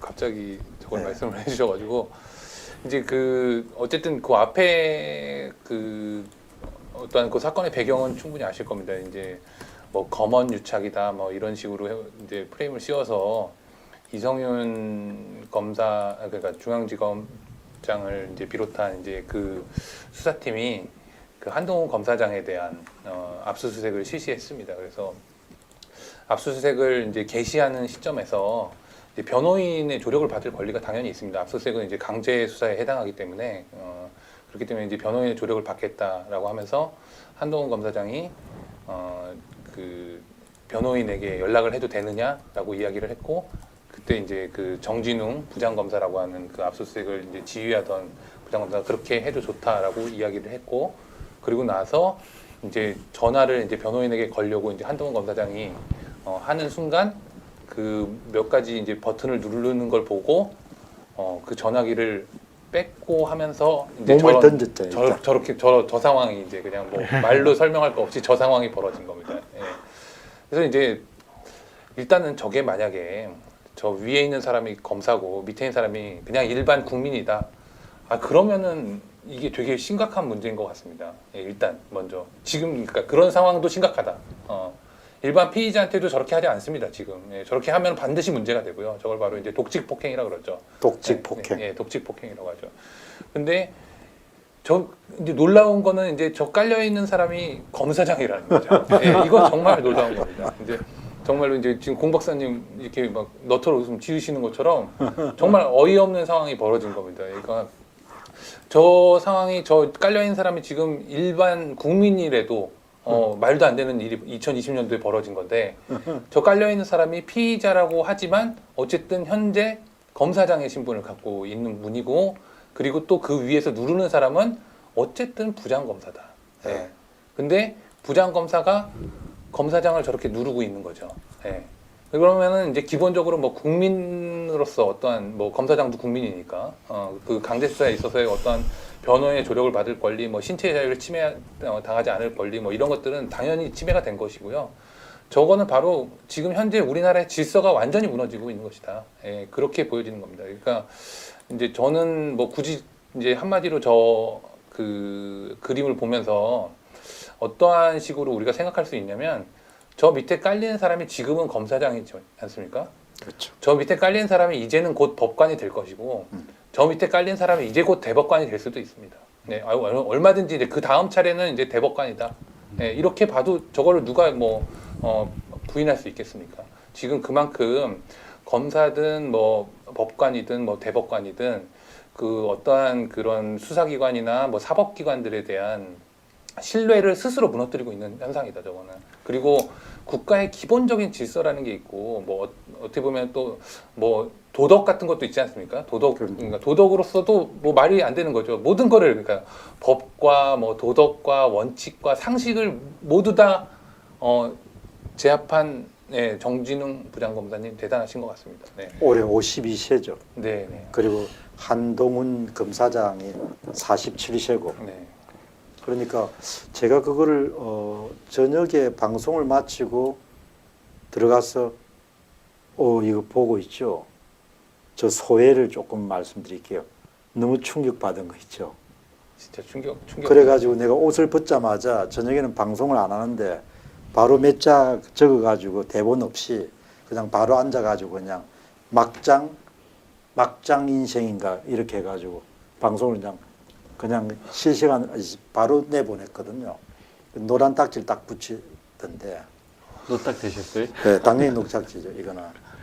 근데 너무 충격적이었어. 그 이제 남자 나이가 52살이고 또 저분들이 또 서울법대를 나오셨어요. 네. 그리고 5년 뭐 정도 차이가 나니까. 그래서 이제 그 다음 날은 이제 뭘 했는가 하니까 저 사건이 왜 발생했느냐 그걸 한번 추적하는 했는데 저거는 공적인 영역도 있고 사적인 영역도 있고 어쨌든 참 그러니까 저 사건을 이제 사실은 본질을 더 얘기하자면은 그 전에 이제 검언 유착을 프레임을 씌웠지만 실제로는 권원 유착인 그런 사건이 있었지만 그 사건을 하는 거는 정말 별개로 봐야 될 게 저 자체가 시사하는 바가 너무 큽니다. 너무 크고 지금 시청자님들께서 말씀하시는 것처럼 저 장면도 충격적이지만 저 다음 장면이 더 충격적이죠. 저렇게 하고 나서 어떻게 했습니까? 정진웅 부장검사는 누워 있어. 사진 있어. 예, 그 사진 있습니까? 예, 다음 사진 페이지. 한번 보여주시죠. 예. 네, 저렇게 병원 가서 들어 누웠죠. 뭐 의도는 뻔하지 않습니까? 그 누가 이제 실제로는 폭행을 한 사람이 아니면 상해를 가한 사람이 쌍방 폭행이라고 주장하는 경우가 상당히 많습니다. 그거는 상대방에게 어떠한 식의 올가미를 씌워서 본인의 죄를 덮는 거죠. 그 당사자가 지금 현직 부장검사다. 네, 정말 저 사진이 사실은 더 충격적이다. 저는. 네. 저 사진은 어떤 그런 그 수사기관으로서의 기본적인 양심이나 아니면 뭐 자존심 뭐 이런 것들 하나도 없이 오로지 뭔가 그 거짓말을 거짓말로 덮으려고 하는 그렇죠. 그런 거를 그냥 몸소 누워서 저렇게 보여주고 있다. 네, 네. 뭐 이렇게밖에 표현할 수 없습니다. 그런데 이제 또 아침에는 저 사진을 또 보고 너무나 충격을 받았어요. 온라인판에서 저걸 보고 야 사람들이 어떻게 저렇게 아무리 거짓이 횡행하는 시대가 됐다고 하지만 왜 저렇게 가가지고 자기가 마치 맞은 것처럼 그렇게 야 이거 뭐 도대체 아침에 퇴원했답니다. 대원한 걸 깡겼는데 어떻게 저렇게 할 수 있을까 참. 아니, 그러니까 우리가 뭐 연예인 누구를 이제 저 사진하고 비교해서 많이 얘기하지 않습니까? 이 사진 찍은 네, 그렇죠. 이 신모군입니다. 네, 신모군. 신모씨죠.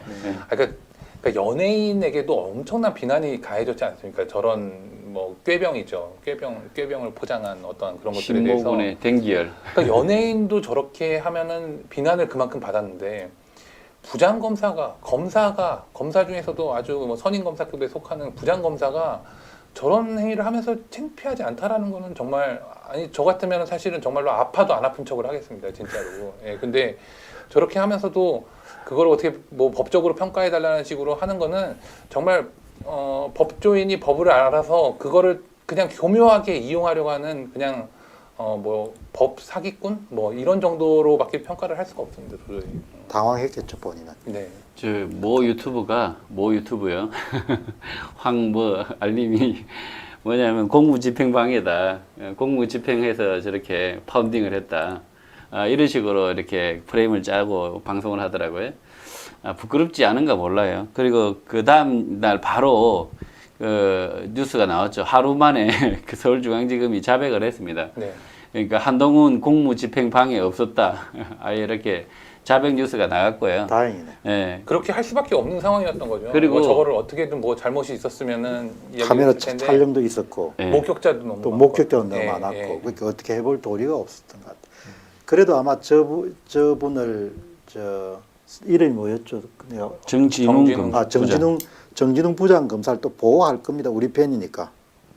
그러니까 지금 구속직 폭행으로 지분은 오늘 밤에 교도소에 그러니까 구치소에 계셔야 될 분인데 지금 제가 굉장히 궁금한 게 그거예요.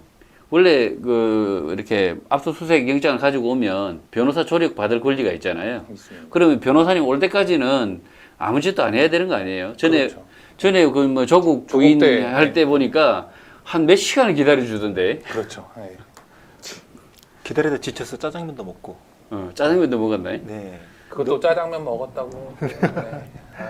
다 대접도 해줬는데. 근데 그렇게 기다리지 않고 갑자기 달려들어가지고 휴대폰 이제 번호 풀자 말자 그걸 막 달려들어가지고 그거 보겠다고 이렇게 달려들었다.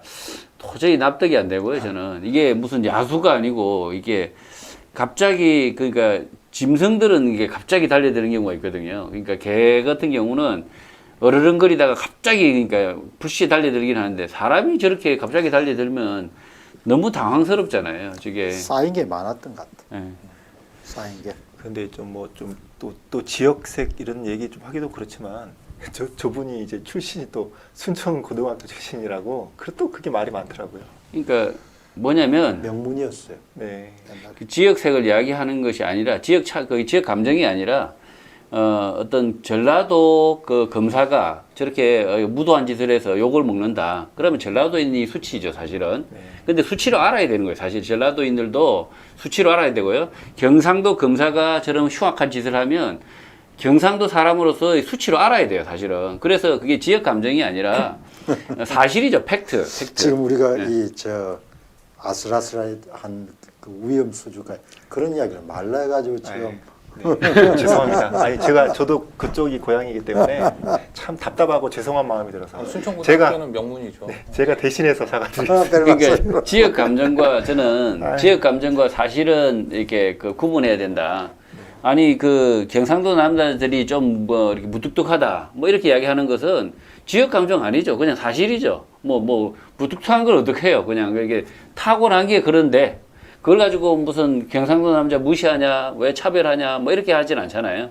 그런 것처럼 마찬가지로 어떤 특정 지역에서 범죄가 일어나고 그것이 수치로 느껴진다. 그러면 반성하시고 다음에 저런 인물들이 안 나오도록 자녀 교육 잘 하시면 되죠. 그게 마땅한 도리지. 그걸 야, 왜 우리 지역 감정이다 이렇게 몰아세우는 것도 문제라는 거죠. 저는 오히려. 근데 제가 또 뭐 그냥 뭐 지역 얘기가 이제 뭐 그냥 갑자기 나온 게 아니고 그 추미애 법무장관 그 들어선 이후에 검사들이 많이 교체가 됐다고 들었는데 또 이제 공교롭게도 그쪽 지역 검사가 많다고 이런 얘기는 들었거든요. 인구 대비 보면 압도적으로 많죠. 네. 그리고 이번에도 보면 이제 이번 사건도 뭐 거의 그 수사 라인은 순천고 출신들이다. 그럼 동질 집단이 아무래도 모이면은 집단 사고에 빠질 수가 있잖아요. 네. 그런 배들이 있고 하니까 물론 뭐 이성윤 서울중앙지검장이 뭐 알아서 자기 팀을 짰겠죠. 그래도 제3의 관찰자 입장에서 보면 인사할 때부터 옛날에 말이 많았잖아요. 그러니 그런 걸 좀 염두에 두어야겠다. 같은 지역이라고 해서 중용하고 막 같은 그 뭐 이렇게 그런 식으로 하는 것 자체가 굉장히 후진적인 사회고요.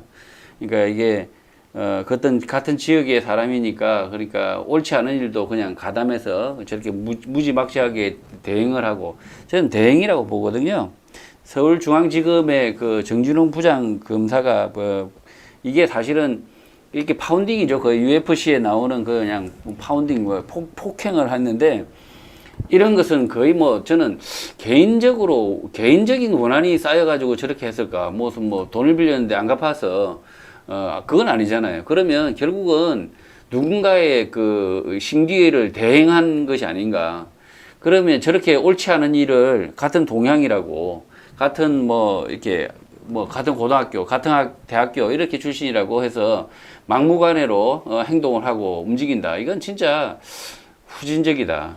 그 정진웅 부장 검사 입장에서는 그렇게 확신을 하고 있겠죠. 그러니까 한동훈 검사장이 분명히 범죄를 저지른 자다 이렇게 이제 생각을 하고 있겠죠. 아니면 본인이 범죄를 저질러도 뭐 라고 생각할 봐줄 수 뭐 어떻게 할 수 있다. 네. 뭐 이런. 근데 또 다른 측면은 제가 이제 심리적으로 이렇게 좀 파악을 해보면은 이제 한동훈 씨하고 5년 차이잖아요. 그런데 사법고시는 한동훈 씨가 27기고 29기거든요. 그 5년 나이가 차이가 나는데 한동훈 검사장이 2년 먼저 이렇게 사시가 됐어요.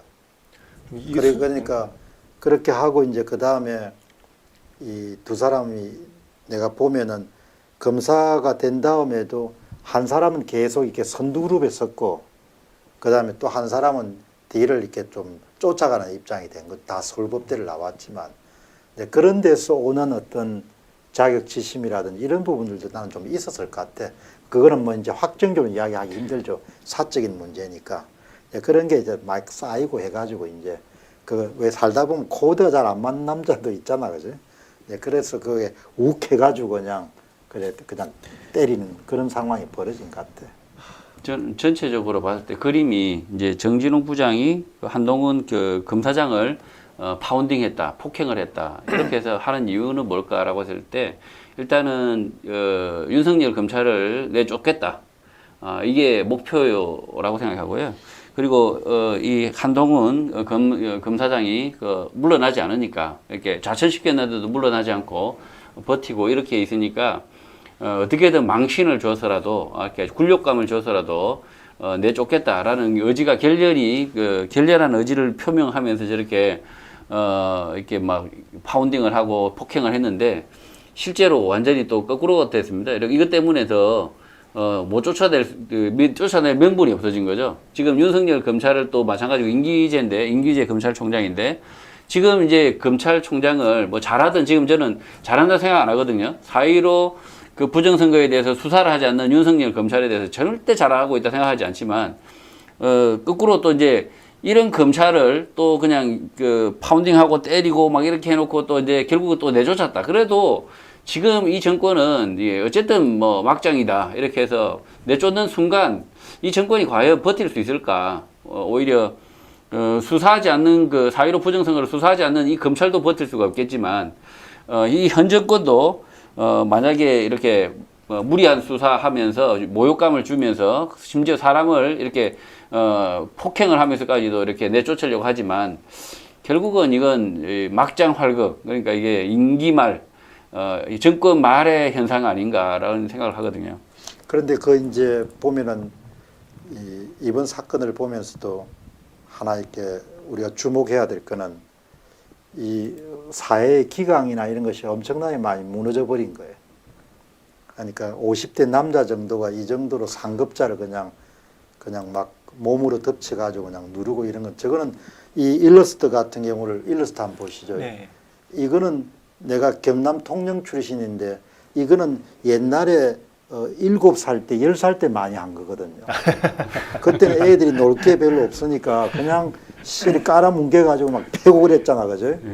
그러니까 나는, 야, 저게 한 10대 때 한참 했던 건데, 저걸 50대 남자들이 어떻게 저렇게 할 수 있을까? 창피해서라도 안 하는 거죠. 예, 창피해서라도. 저게 어떤 이유를 대더라도 뭐 오늘 이렇게 말씀을 많이 그리고 이제 여기 한 가지 말씀드려야 될 것 중에 하나는 댓글에 이제 또 한동훈 검사장에 대한 이야기가 많이 나오잖아요. 또 이 한동훈 검사장이나 윤석열 검찰총장 같은 경우는 박근혜 전 대통령 사건의 특별검사나 이런 걸로 상당히 지금도 말이 섭섭해 하시는 분이 많잖아요. 그죠? 근데 제가 분명히 말씀드리고 싶은 것은 그 건하고 별도로 지금 이 일이 옳으냐 그러냐 문제를 따지는 거니까 그 문제는 여기에 관련이 안 돼 있다 이렇게 여러분 생각하시면 좋을 것 같습니다. 그러니까 윤석열 검찰이 4.15 부정선거를 수사하지 않는다. 그다음에 그 탄핵 수사를 할 때 부당하게 수사했다. 이런 것과 전혀 상관없이 지금은 그러니까 저는 자업자득이다라는 이야기도 했거든요. 이 검찰이 한동훈 검사장이 이렇게 그 주먹으로 이렇게 저렇게 제압당하고 저렇게 당하는 거 처참한 거 저도 처참하다고 생각하지만 이게 지금 검찰이 쌓은 업이 아닌가 그런 느낌도 있고 해서 뭐 이렇게 잘했다는 것이 아니라 그래서 결국은 이 정권도 무너질 것이고 검사도 이 검찰도 더 이상은 이 4.15 부정선거 그다음에 앞에 과거에 잘못했던 것을 더 이상 막을 수가 없다. 저렇게 스스로 무너져 내리고 있다. 이제 그 무너져 내리면 결국 그 진실은 이렇게 검찰 창고에서부터 나오지 않을까 저는 그렇게 생각합니다. 오늘 그 류건일 이제 옛날에 조선일보 주필이죠. 그분 어제 방송한 걸 오늘 내보냈는데 그분이 그 자유당 정권부터 시작해 쭉 이렇게 보면은 되게 외부 쇼크 때문에 어려움을 겪지 않는데요, 정권이. 그 안에 내부 구성원들이 지나치게 자만심을 가져가지고 보통 사람들이 감내할 수 없을 정도로 무리수를 두다가 되게 어려움을 당하는데 하나하나 사례를 들어 설명해 주더라고요. 그러니까 이번 건도 보면은 참 안에 사람들이 갖고 있는 생각의 단면을 이해할 수 있는. 그리고 또 이제 저게 저는 이번에 사실 좀 우파 국민들 또 우파 뭐 지식인 뭐 이런 분들을 좀 다시 보게 된 게 그러니까 저 건이 만약에 좌파에서 일어난 일이다. 이렇게 보면은 그러니까 좌파에서 되게 막 뭐 조롱하고 뭐 온갖 뭐를 했을 것 같아요, 사실은. 네. 왜냐면은 이제 우리 입장에서 사실은 그 박근혜 대통령에 대한 어떤 무리한 수사와 뭐 불법적인 공소 유지 뭐 이런 것들에 대해서 한동훈 검사장에 대한 어떤 악감정 같은 게 사실 있는 게 사실입니다. 있는 게 강하죠. 사실이고 예, 그것도 당연히 언젠가는 분명히 시정돼야 된다. 이렇게 생각을 하시는 우파 국민들 많습니다. 많고 그럼에도 불구하고 제가 만난 우파 국민들 뭐 또 지금 시청자분들도 마찬가지시겠지만 이 사건을 딱 보고 나서 한동훈 검사장 고소하다 이렇게 느끼시는 국민들보다는 그것보다 앞선 감정이 뭐냐면 정말 나라가 갈 때까지 갔구나. 정말 기강이 무너졌구나. 그 안타까움이 먼저 앞서는 게 맞습니다. 저희 우파 국민들의 마음이고 또 그게 또 우파 국민들의 양심이다. 저는 그렇게 생각합니다. 예, 그게 아주 중요한 지적을 하셨네. 지금 루카 24님이요 이렇게 보내주셨는데 슈퍼챗 보내주셨는데 평일 낮에 대형마트나 다이소로 가면 예전보다 남자 여러분들이 많이 보입니다. 이 남자분들은 뭐지 생각했었는데 오늘 기사를 보니 실업급여 지수가 지난달 71만 명, 작년에 비해 39.5%, 40%까지 늘었고요. 지난달 실업급여로 준 것이 지난달에 1조, 한 달분이에요. 1조랍니다. 그래서 알게 됐습니다. 정말 심각하다는 생각을 했습니다. 대한민국 어찌하면 좋을까요? 점점 모든 것의 희망이 안 보입니다. 한 달 실업급여가 1조가 넘는다. 한 달에 1조면 이달 말까지 계속해서 1조씩 계속하면 6조가 지금 실업급여로 나간다고 봐야 되는 거죠. 지금보다 더 실업급여로 늘어날 것 같기도 하고요. 그리고 지금 안 좋은 소식도 있습니다. 저희가 이제 또 안 좋은 소식도 있는데 또 가면 되게 62 이렇게 자료 62에 보시면요 대전 서구가 이렇게 갑천이 범람을 한 것 같지는 않은데 정림동 아파트가 침수가 됩니다. 침수가 되고 잠깐 슬라이드 보여주시면 저기 대전의 그 갑천이 이렇게 대전 시내에 이렇게 흐르고 있거든요. 지도를 보시면 그리고 이제 이번에 뉴스 보면 이제 사진을 보면 범람한 사진을 보면 지금 이렇게 그 소방 공무원이 와서 아파트인데 저렇게 물이 범람을 해요. 1층 가까이 범람을 해서 어떻게 저랬죠? 그러니까 그러니까 불폭탄이 쏟아진 거죠. 물폭탄이. 그러니까 저기가 뭐 강이 범람해서라기보다는 아마 배수가 저렇게 엄청나게 오니까 배수가 제대로 안 된 것 같아요. 그래서 물폭탄이 쏟아져서 심지어 한 명이 사망하고 그 다음 사진을 보여주시면 저렇게 그냥 이렇게 범람을 해서 차가 다 물 위에 떠 있는 상태. 이런 상태인데, 그 다음 페이지요. 예, 지금 여기 보시면, 이렇게 1층 같은 경우는 이렇게 사람이 대피를 해야 되는 상황. 저기서 잘못하면 죽을 수가 있죠. 예, 죽을 수가 있고. 저체온증으로도 저렇게 물에 장시간 잠겨 있으면 죽지 않습니까? 그러니까 피난을 해야 되는 상황이죠. 피난해야 되는 그런 상황이 벌어졌는데, 그 다음 상황이 정말 어이가 없습니다. 예, 그 다음 상황 보면, 지금 보면 그 뉴스 보도된 내용인데 저분들 얼굴을 보면 우리 국민들 피가 거꾸로 솟을 것 같아요. 지금 저 뒤에 뉴스가 뭐냐면 저 TV 뒤에 보이는 뉴스가요. 그 갑천에 물난리가 났다는 건데 저분들이 또 저분은 대전 그 중구인가요? 예, 그 지역구일 겁니다. 그래서 대전 물난리 와중에 황운하와 친구들은 엄지척 저 당의 이름은 제가 말씀을 안 드리겠습니다. 저 얼굴만 보면 다 아실 수 있는 당입니다. 그래서 저렇게 아주 즐겁게 담소를 나누시고 저걸 또 기자분이 가서 이렇게 오픈한 공개한 모임이겠죠. 예. 아니 비공개 모임이면 상관이 없었을 텐데 기자들까지 가 있는 상태에서 저렇게 뉴스를 만들어냈으니 참 결국은 저 자들의 행태가 진짜 도를 넘었다. 이미 저자들의 그 권력 자체가 예. 뭐 좀 많이 화가 납니다. 저런 뉴스를 접하면 막 어디서 보도한 겁니까? 예, 조선일보에서 보도한 것 같은데. 예. 뒤에 저- 그 TV 글자 자막이 그러네요. 대전 네, 침수, 맞습니다. 예. 예, 뭐 한 명 실종, 그리고 홍수 경보 뭐 이런 내용이네요. 저 사람 중에 다 뭐 역겹습니다만, 자, 박주민 의원 세월호 때 뭐라 그랬습니까? 응? 박근혜 대통령 뭐 했냐? 그렇게 앞장서서 선동하던 사람들, 지금 문재인이라는 사람, 그 대통령이라는 사람 도대체 뭐 하고 있습니까? 도대체 지금 이렇게 물난리가 나고, 이 천재지변 자체가 뭐 그 좌파들이 하는 것처럼 뭐 문재인 탓이다, 그렇게까지는 얘기 안 하겠습니다. 예, 그렇지만 이렇게 일이 터졌을 때 국민들의 생명과 재산이 소실되고 위험에 처했을 때 도대체 문재인 대통령 하는 게 뭐가 있습니까 지금? 예, 그 이야기를 계속 주장해오던 저 사람들이 어떻게 저러고 있을 수 있는지 정말 정말 분노하지 않을 수가 없습니다 진짜.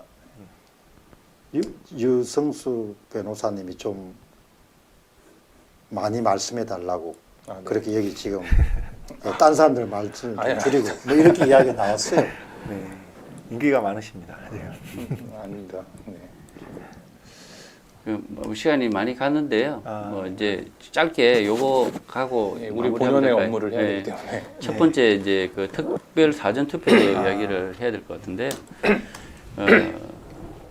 뭐 특별 사전 투표소 이렇게 저도 이제 그 부여 청양 투표장으로 이래서 특별 사전 투표소를 다시 보게 됐는데요. 거기 특별 사전 투표소가 보니까 설치 법적 근거가 찾아봐도 눈 씻고 봐도 없었어요. 눈 씻고 또 없어서 또 이렇게 유 변호사님한테 물어봤죠. 이게 이런 법이 이런 게 없는데 이렇게 설치해도 되나? 그래서 제가 처음 듣고서는 예. 그럴 리가요 하고서는 저도 다시 한번 찾아봤습니다. 예. 법을. 예.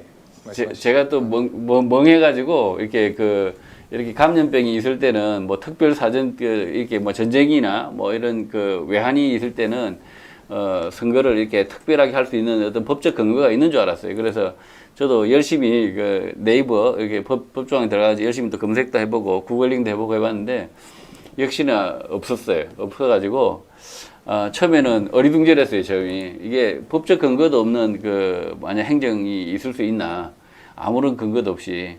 그리고 이제 더 웃긴 게 이제 지금 그 투표지죠. 투표지가 지금 이 특별 사전 투표소에서 제조된 거거든요.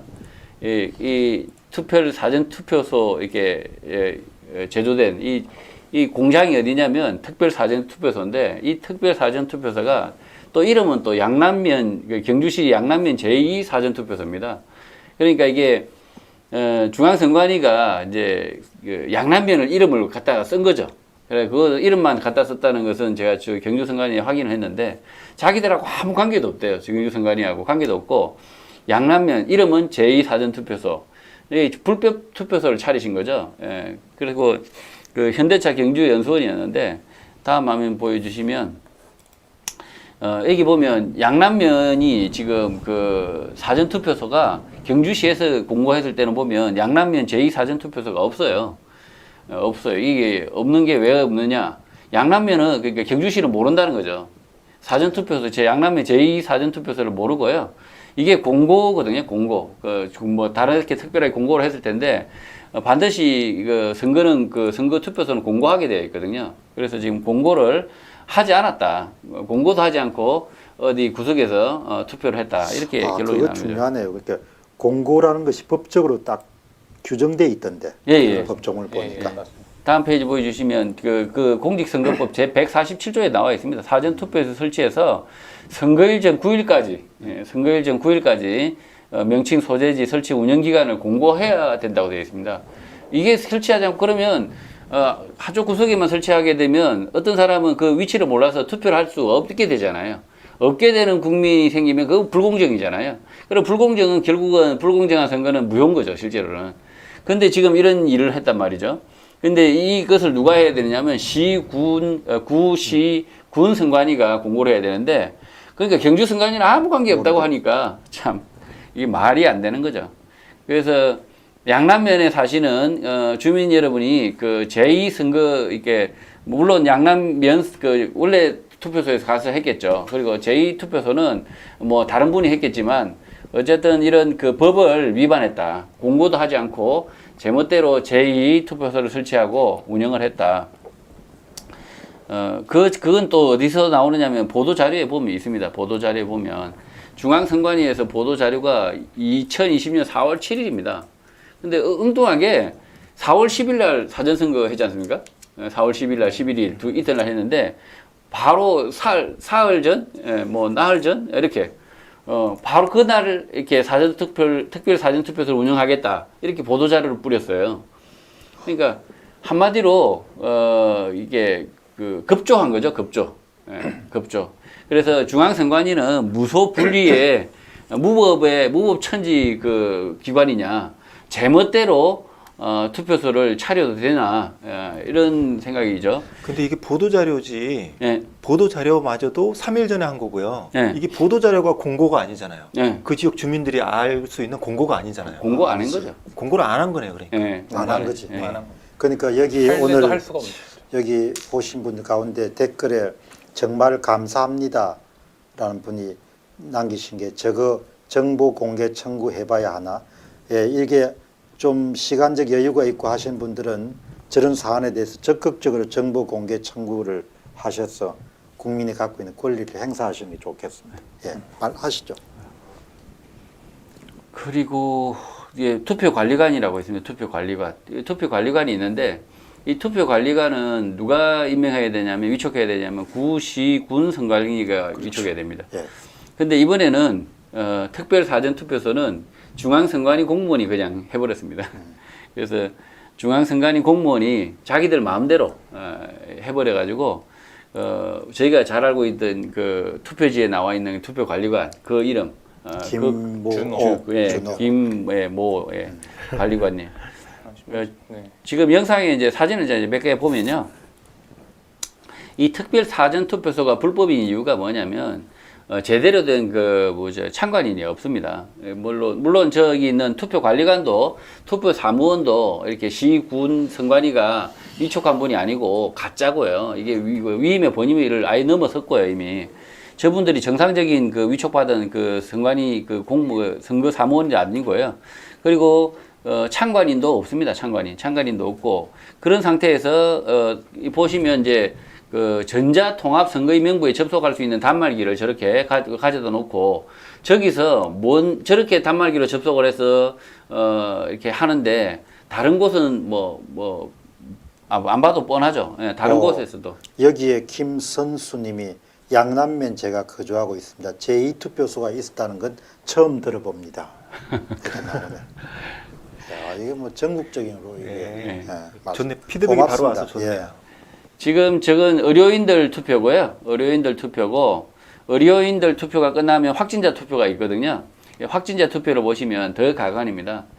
확진자 투표인데 확진자 투표는 저 세 분만 이렇게 합니다. 참관인이 아예 없습니다. 그러니까 저분 한 분은 투표관리관, 한 분은 투표사무원, 한 분은 참관인 뭐 이렇게 역할을 나눠 맡은 것 같아요. 제 생각에는. 근데 저렇게 세 분만 하게 되면 위법이거든요.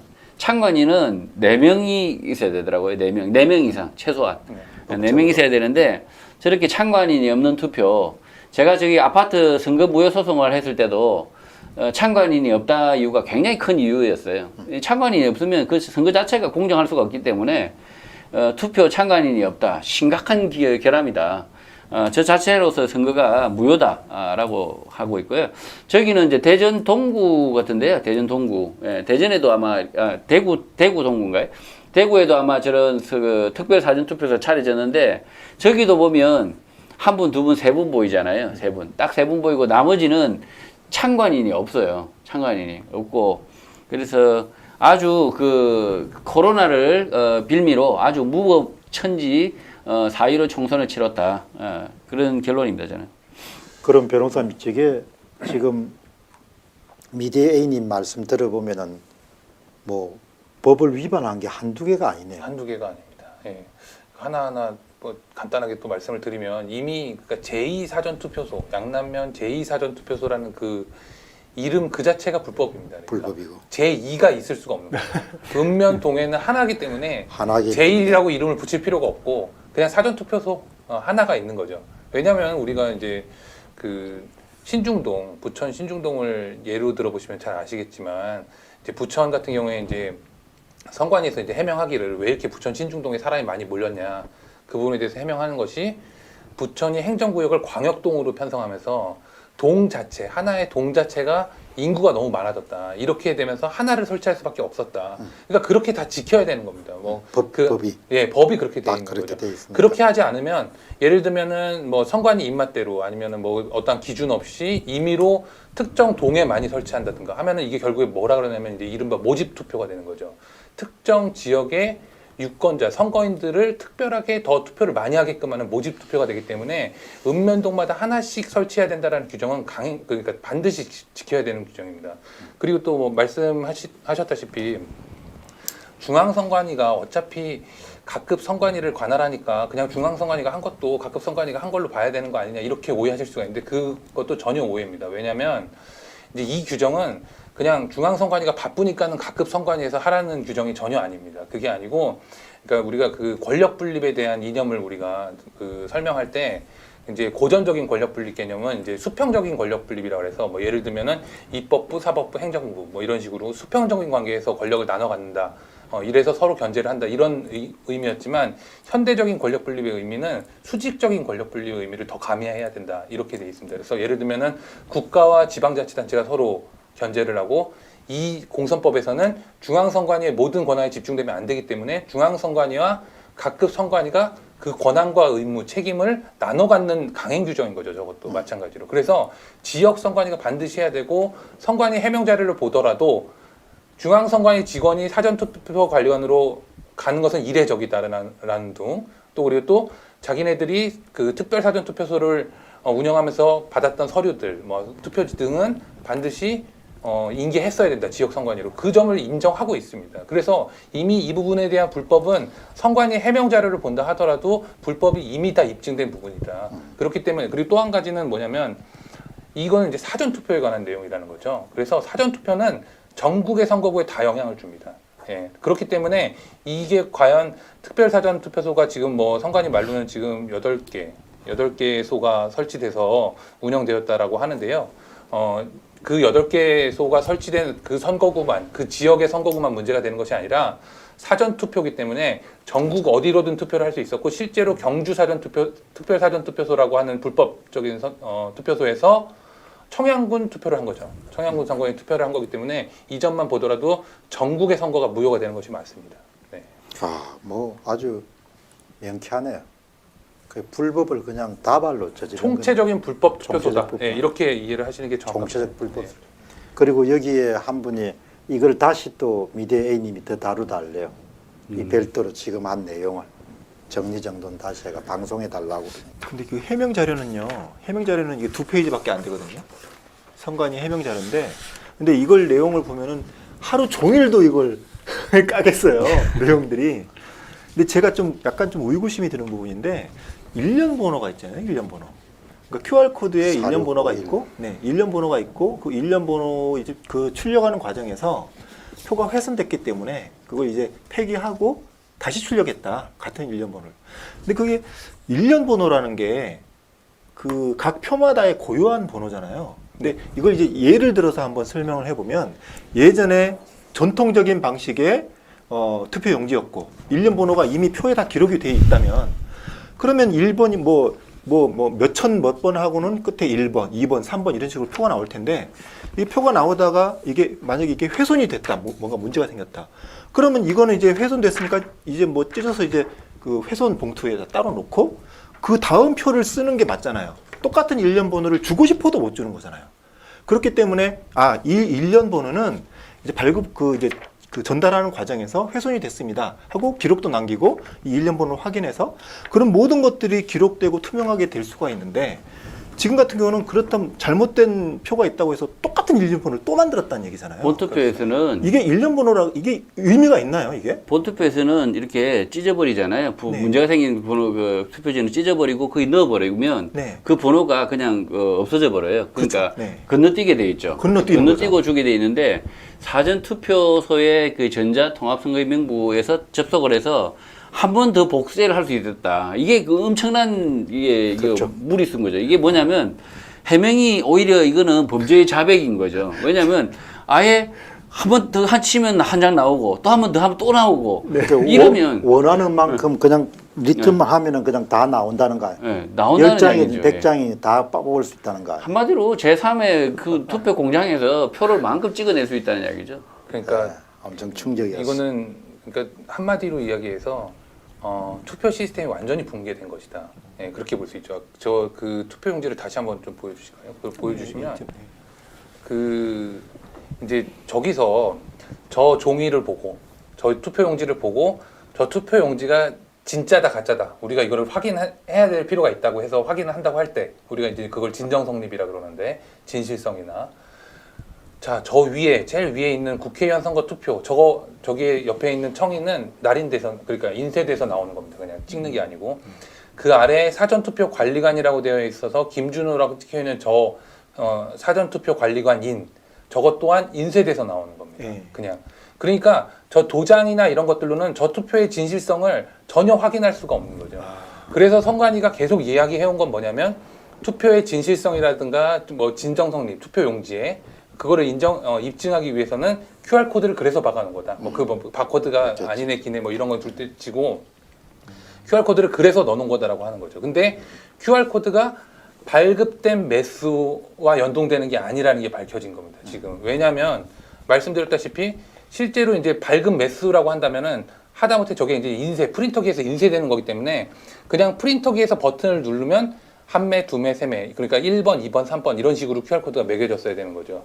5642번이니까 5642번째 발급 매수가 나왔을 때 그 매수하고 연동돼서 저희 발급 번호가 나갔어야 되는 건데 지금 선관위의 해명에 따르면은 또 한 번을 눌렀는데도 5642번이 나왔다라는 겁니다. 그리고 이미 나왔다라는 게 그냥 뭐 프린터 잼이 걸려서 다시 나온 게 아니라 한 번에 입력 명령을 또 냈다라는 거죠. 근데 또다시 5642번이 나온 거죠. 그렇다고 하면은 10번을 눌러도 5642번이 나올 수 있는 거죠. 그렇죠. 그 이야기는 뭐냐면 시스템상으로 이게 매수와 연동됐다고 볼 수 있는 게 아니라 그 5642 아무튼 QR코드 마지막에 7자리가 연동된 데이터는 선거인 정보와 특정 선거인 정보와 연동이 됐다라고 우리가 추정을 할 수 있는 거죠. 그래서 만약에 뭐 유승수다 그러면은 이 사람에 대한 발급 번호는 5642만 나오는 거죠. 몇 번을 눌러도. 이거는 바로 비밀투표 침해라는 원칙에도 당연히 어긋나는 것이고요. 그리고 지금 이 QR코드를 통한 어떠한 투표 용지의 진실성을 확인한다라는 그런 시스템이 완전히 무너졌고 지금 우리가 투표에 산입된 표가 진정한 것이다 라는 입증을 할 수 없는 단계에 이르렀다. 그렇다고 한다면은 지금 이 선거 무효 소송은 사실 그 행정소송이라 그래서 그 행정청이 그러니까 선거관리위원회가 먼저 그 적법성을 입증을 해야 됩니다. 근데 그 입증을 할 수 있는 시스템이 무너진 겁니다. 네. 그 지금 이런 식으로 QR 코드하고 순서를 매칭을 하면 제가 찍은 거 만약에 제가 사전 선거를 저는 안 했지만 사전 선거를 했다고 하면 누굴 찍었는지 안다는 거죠. 지금 누가 이렇게 몇 번 찾아가지고 이거 누구 찍었어 이렇게 딱 알 수 있다는 거죠. 그래서 비밀 투표 침해다 그렇게 생각되고요. 그리고 우리 국민들이 좀 잘 모르는 게 있더라고요. 뭐냐면 중앙 선관위가 있고요. 그러니까 그 시 선관위가 있고 시도 이렇게 시도 뭐 그다음에 군, 구 이렇게 구 선관위까지 다 조직이 되어 있어요. 그리고 또 이제 동 선관위도 조직이 되어 있습니다. 동 선관위, 면 선관위 이렇게 다 조직이 되어 있더라고요. 그러니까 동선관위는 건물은 없지 않나요? 못 본 거. 예? 동물은 없는데 이제 위원회가 구성이 돼요. 구성이 돼. 위원회는 구성이 되어 있죠. 그래서 위촉이 되어 있어서 이분들이 신관위 위원으로 이렇게 그 지역 분하고 공무원하고 이렇게 해서 이렇게 선관위가 구성이 되어 있어요. 있는데 그러다 보니까 중앙선관위, 그 다음에 시, 군, 구 선관위, 그 다음에 또 밑에 가면 면, 동 선관위가 있는데 그 사무원들을 이렇게 위촉할 때는 읍면, 동, 읍명동에서 해야 되더라고요. 그리고 이제 그 투표 관리관은 시, 군, 구 선관위가 하고 있고요. 그리고 실제로 이제 그 중앙선관위는 투표 권한이 없죠. 투표 시행권이 없고 이 시, 군, 구 선관위가 자율적으로 하는 투표 결과를 받아서 집계하는 그 역할만 하게 돼 있거든요. 그런데 지금 중앙선관위가 직접 투표를 했다는 거죠. 직접 자기들이 투표소를 차려가지고 투표했다. 이게 대한민국에 과연 있었던 일인가 싶을 정도로 아주 끔찍한 일을 벌여놨다는 거죠, 지금. 종합하셔가지고 한번 네. 방송을 지금까지 한두 번 하셨지만 네. 지금 말씀하신 거를 한번 종합해가 하는 거는 굉장히 의미가 있겠네. 그래서 지금 저도 경주에 한번 직접 내려가 봐야 되지 않나. 도대체가 너무나 명백한. 주위 이제 그 의료인들이라도 이렇게 거기가 코로나 뭐 이렇게 격리 환자 이렇게 하기 때문에 잘 들어갈 수 있을지 모르겠지만 가서 이렇게 만날 수 있으면 한번 만나봐야겠다. 도대체가 선거가 실태가 어떻게 된 건지 한번 추적을 해봐야겠다는 생각이 좀 들어서. 근데 당시에 몇 명 했나 이런 것도 좀 궁금하긴 하네요. 네, 그리고 실태 추적은 여기만 할 게 아니고요, 사실. 8개. 그, 네, 8개소를 다 해야 되면 저는 거의 확신할 수 있습니다. 이 부분이 8개 모두 다 중앙선관위가 오로지 관장을 했고, 이 8개에서 일어난 선거 관계 서류라든가 뭐 이번에 뭐 발견된 뭐 훼손된 투표용지라고 주장합니다만 이러한 모든 서류들이 다 중앙선관위로 다 집중됐다. 그리고 이거를 다 폐기했다. 예. 이 사실이 분명히 드러날 거라고 생각합니다. 만약에 지역 그 선거 마지막 분 한 분만 더 말씀해 주죠. 마지막에 이야기하신 분. 네. 그게 뭐가 드러날 거다. 그 이제 아까 말씀드렸다시피 사전 투표소는 어쨌든 모든 투표소라고 해도 됩니다. 각급 지역 선관위에서 관장을 하게 되어 있습니다. 그렇지만 지금 이제 말씀드렸던 그 특별 사전 투표소라고 하는 이 총체적인 불법 투표소는 전부 다 중앙 선관위가 관장을 한 것이다. 법에 어긋나게. 그리고 이 관계 서류들 이때 이 특별 사전 투표소라고 하는 8개소에서 관장한 어떤 서류들이라든가 투표 용지는 전부 다 중앙선거관리위원회로 집중됐다. 그리고 또 한결같이 다 폐쇄됐을 것이다. 우리가 이런 추측을 하는 것은 전혀 무리한 해석이 아닙니다. 예. 네. 아주 근사한 추론이네. 예.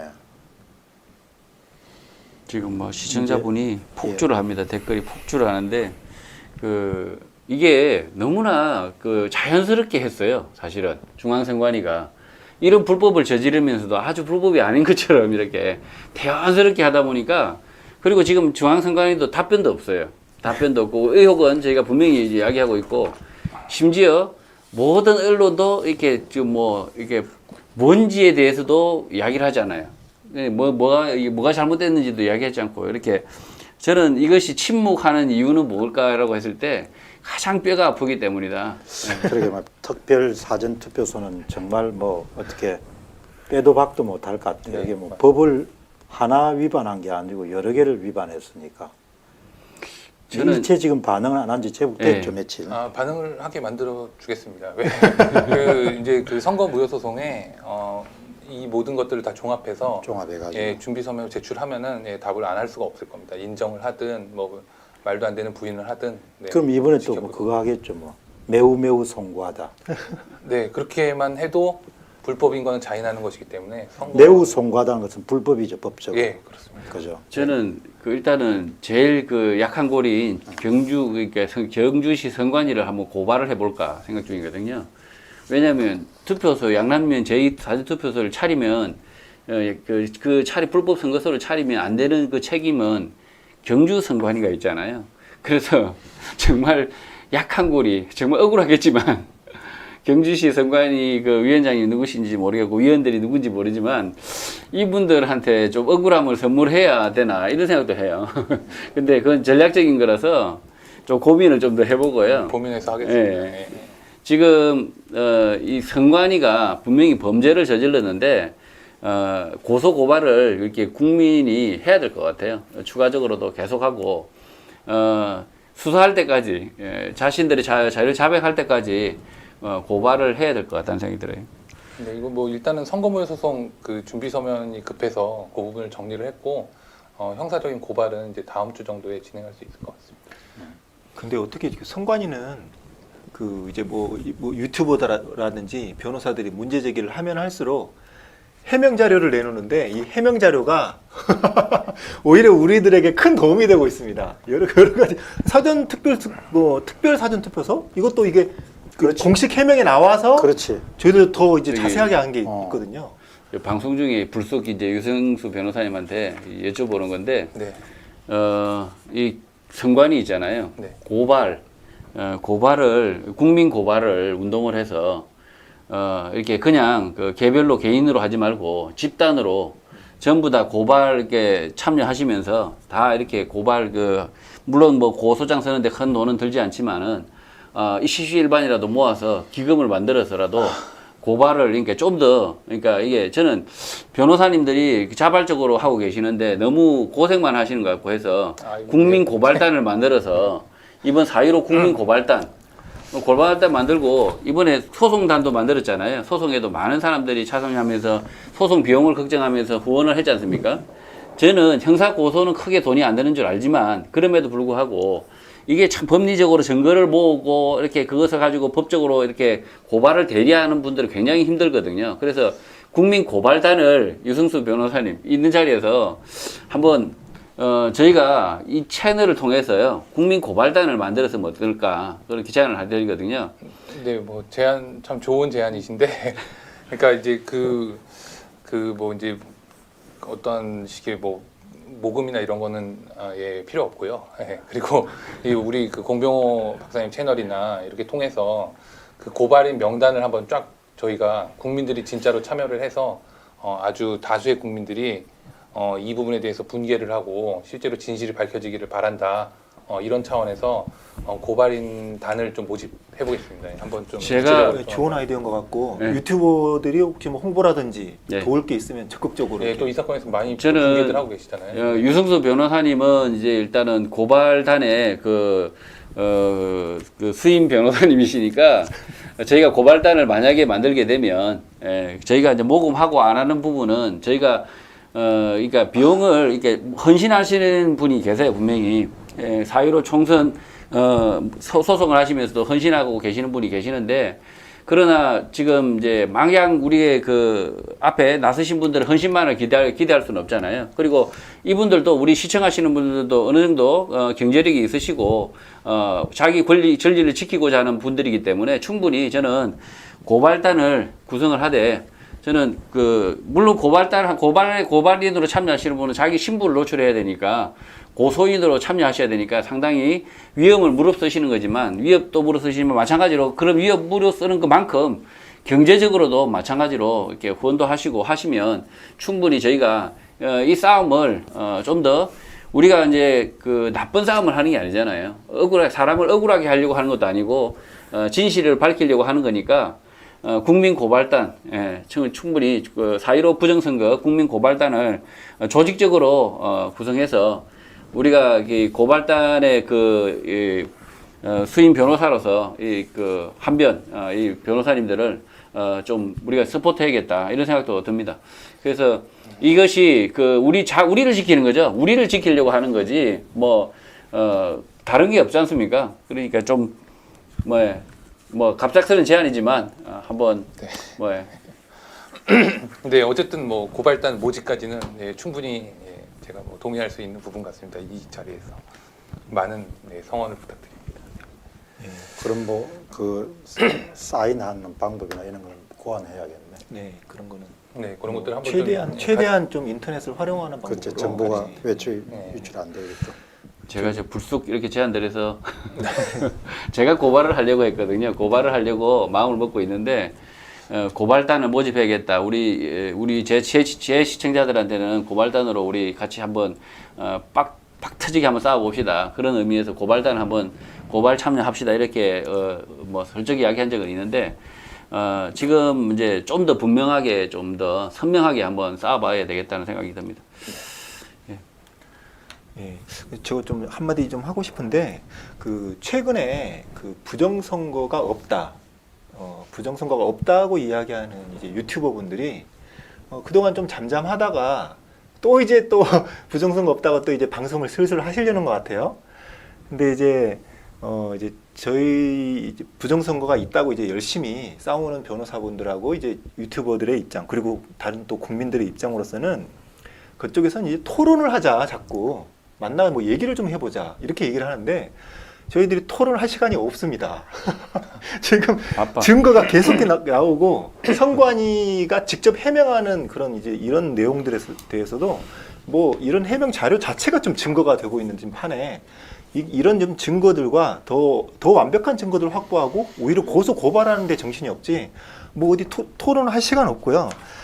이 지금 시청하시는 이제 그 유튜브 시청자분들, 구독자분들이 이런 이 영상을 좀 감점 좀 보시라고 좀 이제 전달을 좀 해주시면 좋겠고 그쪽 유튜버나 그쪽 이제 유튜브를 시청하는 분들이나 부정선거 없다 하시는 분들한테 좀 전달을 해주시면 좋겠습니다.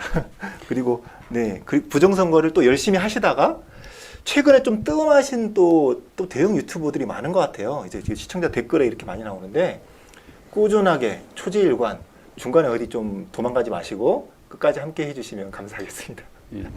고발단 찬성하시는 자석잘님이 슈퍼챗 보내주셨습니다. 예. 예, 네. 국민 고발단 좋습니다. 이렇게 고발단 하자는 분들이 많습니다.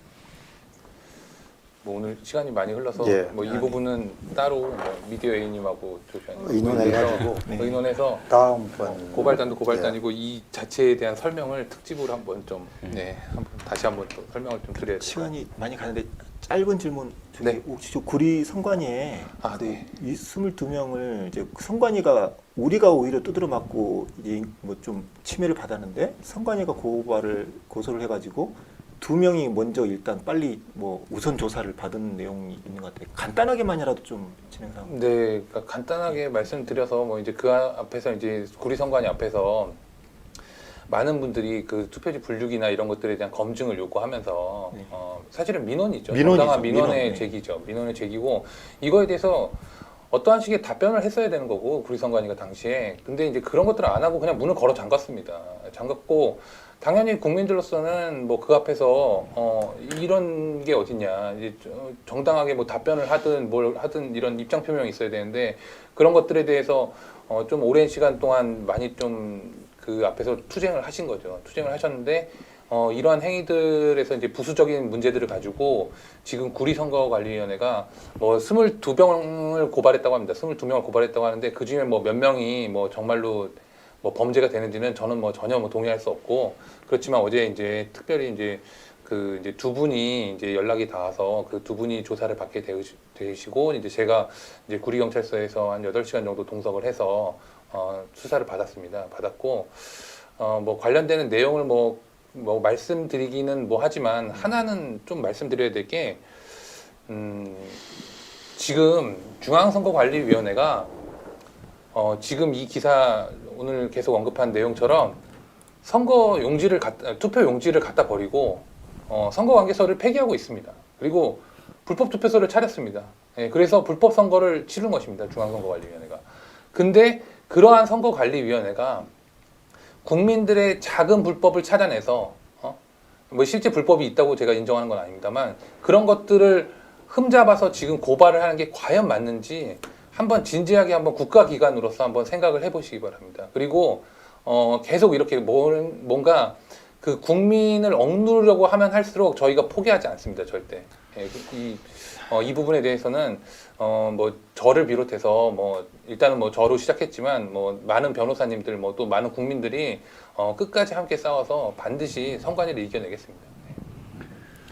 근데 이제 제가 여기 들었는데 그날 감사하게도 이제 다른 어떤 변호사를 선임에 대한 고민을 많이 하셨었다고 하는데 유승수 변호사님 또 부정선거 관련해서 다른 업무도 상당히 많으실 텐데 동행해 주셔가지고 이렇게 옆에서 도와주시고 해서 정말 감사드립니다. 국민 한 사람으로서.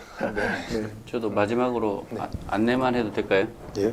지금 우리 그 유튜브 채널 자체가 그 검색이나 노출이 굉장히 제한되고 있습니다. 제한되고 있는데 그 이유는 여러분이 잘 아실 거라고 생각합니다. 4.15 부정선거의 문제를 다루는 유튜버들이 상당히 검색이나 노출에 제한되고 있는데 여러분께서 그래서 유튜브를 이렇게 신뢰하지 마시고 페이스북이나 다른 뭐 블로그나 여러 가지 다른 SNS를 통해서 이게 4.15 부정선거를 알리는 그런 그 영상들을 최대한 검색이 가능할 수 있도록 알려주시고 권해주시면 감사하겠습니다. 특히 이렇게 대형 유튜브라 하더라도 지금 굉장히 검색이 아예 그 노출 자체가 제한되고 있습니다. 그러면 기본적으로 조회수가 반으로 깎여 있는 상태입니다. 반으로 저희가 유튜버들끼리 같이 만나서 이야기를 들어보니까 최근에 노딱은 아닌데 조회수가 굉장히 급감돼 있는 그런 사실들을 확인할 수 있어서 그래서 유튜브 내에서 노출이 안 됩니다. 이렇게 제가 아무 생각 없이 켰을 때 리스트가 쭉 뜨거든요. 그러니까 추천이죠. 그냥 추천 노출되는 건데 뜨지 않기 때문에 페이스북이나 교차해서 다른 어떤 매체를 통해서 트위터나 아니면 단톡이나 이런 것을 통해서 많이 퍼날라 주셔야 이 4.15 부정선거는 이 거짓을 뛰어넘을 수 있다. 그렇게 생각이 됩니다. 이제 정되셨죠? 네, 네. 제가 마지막으로 이제 광고 하나 드리고 제가 온라인 신문을 한 일주일 전에 창간해서 운영하기 시작했습니다. 앞으로 크게 좀 발전시키겠지만 어쨌든 이번 4.15 부정선거를 제가 경험하면서 정론을 펼치는 그런 온라인 신문이 있어야겠다 생각해서 여러분들이 구글 들어가셔가지고 한글 이름은 공데일리입니다. 영어로 GONG 공데일리. 우리나라 뭐 이데일리도 있고 뉴데일리도 있지 않습니까? 공데일리 검색하셔서 방문하시면은 특히 선거에 관한 그런 문제들을 많이 다루니까 여러분들이 많은 그런 관심을 가져주셨으면 좋겠습니다. 자, 그럼 이제 오늘 좀 늦었는데 어쨌든 아마 여러분들 시청하시면서 도움되는 이야기들이 많으셨을 것이고 특히 오늘 나왔던 특별 사전 투표소 같은 경우는 굉장히 아마 인상적이었을 것입니다. 어쨌든 밤늦게 감사합니다. 네, 감사합니다. 네. 여러분 편한 저녁 되시기 바랍니다. 밤이죠.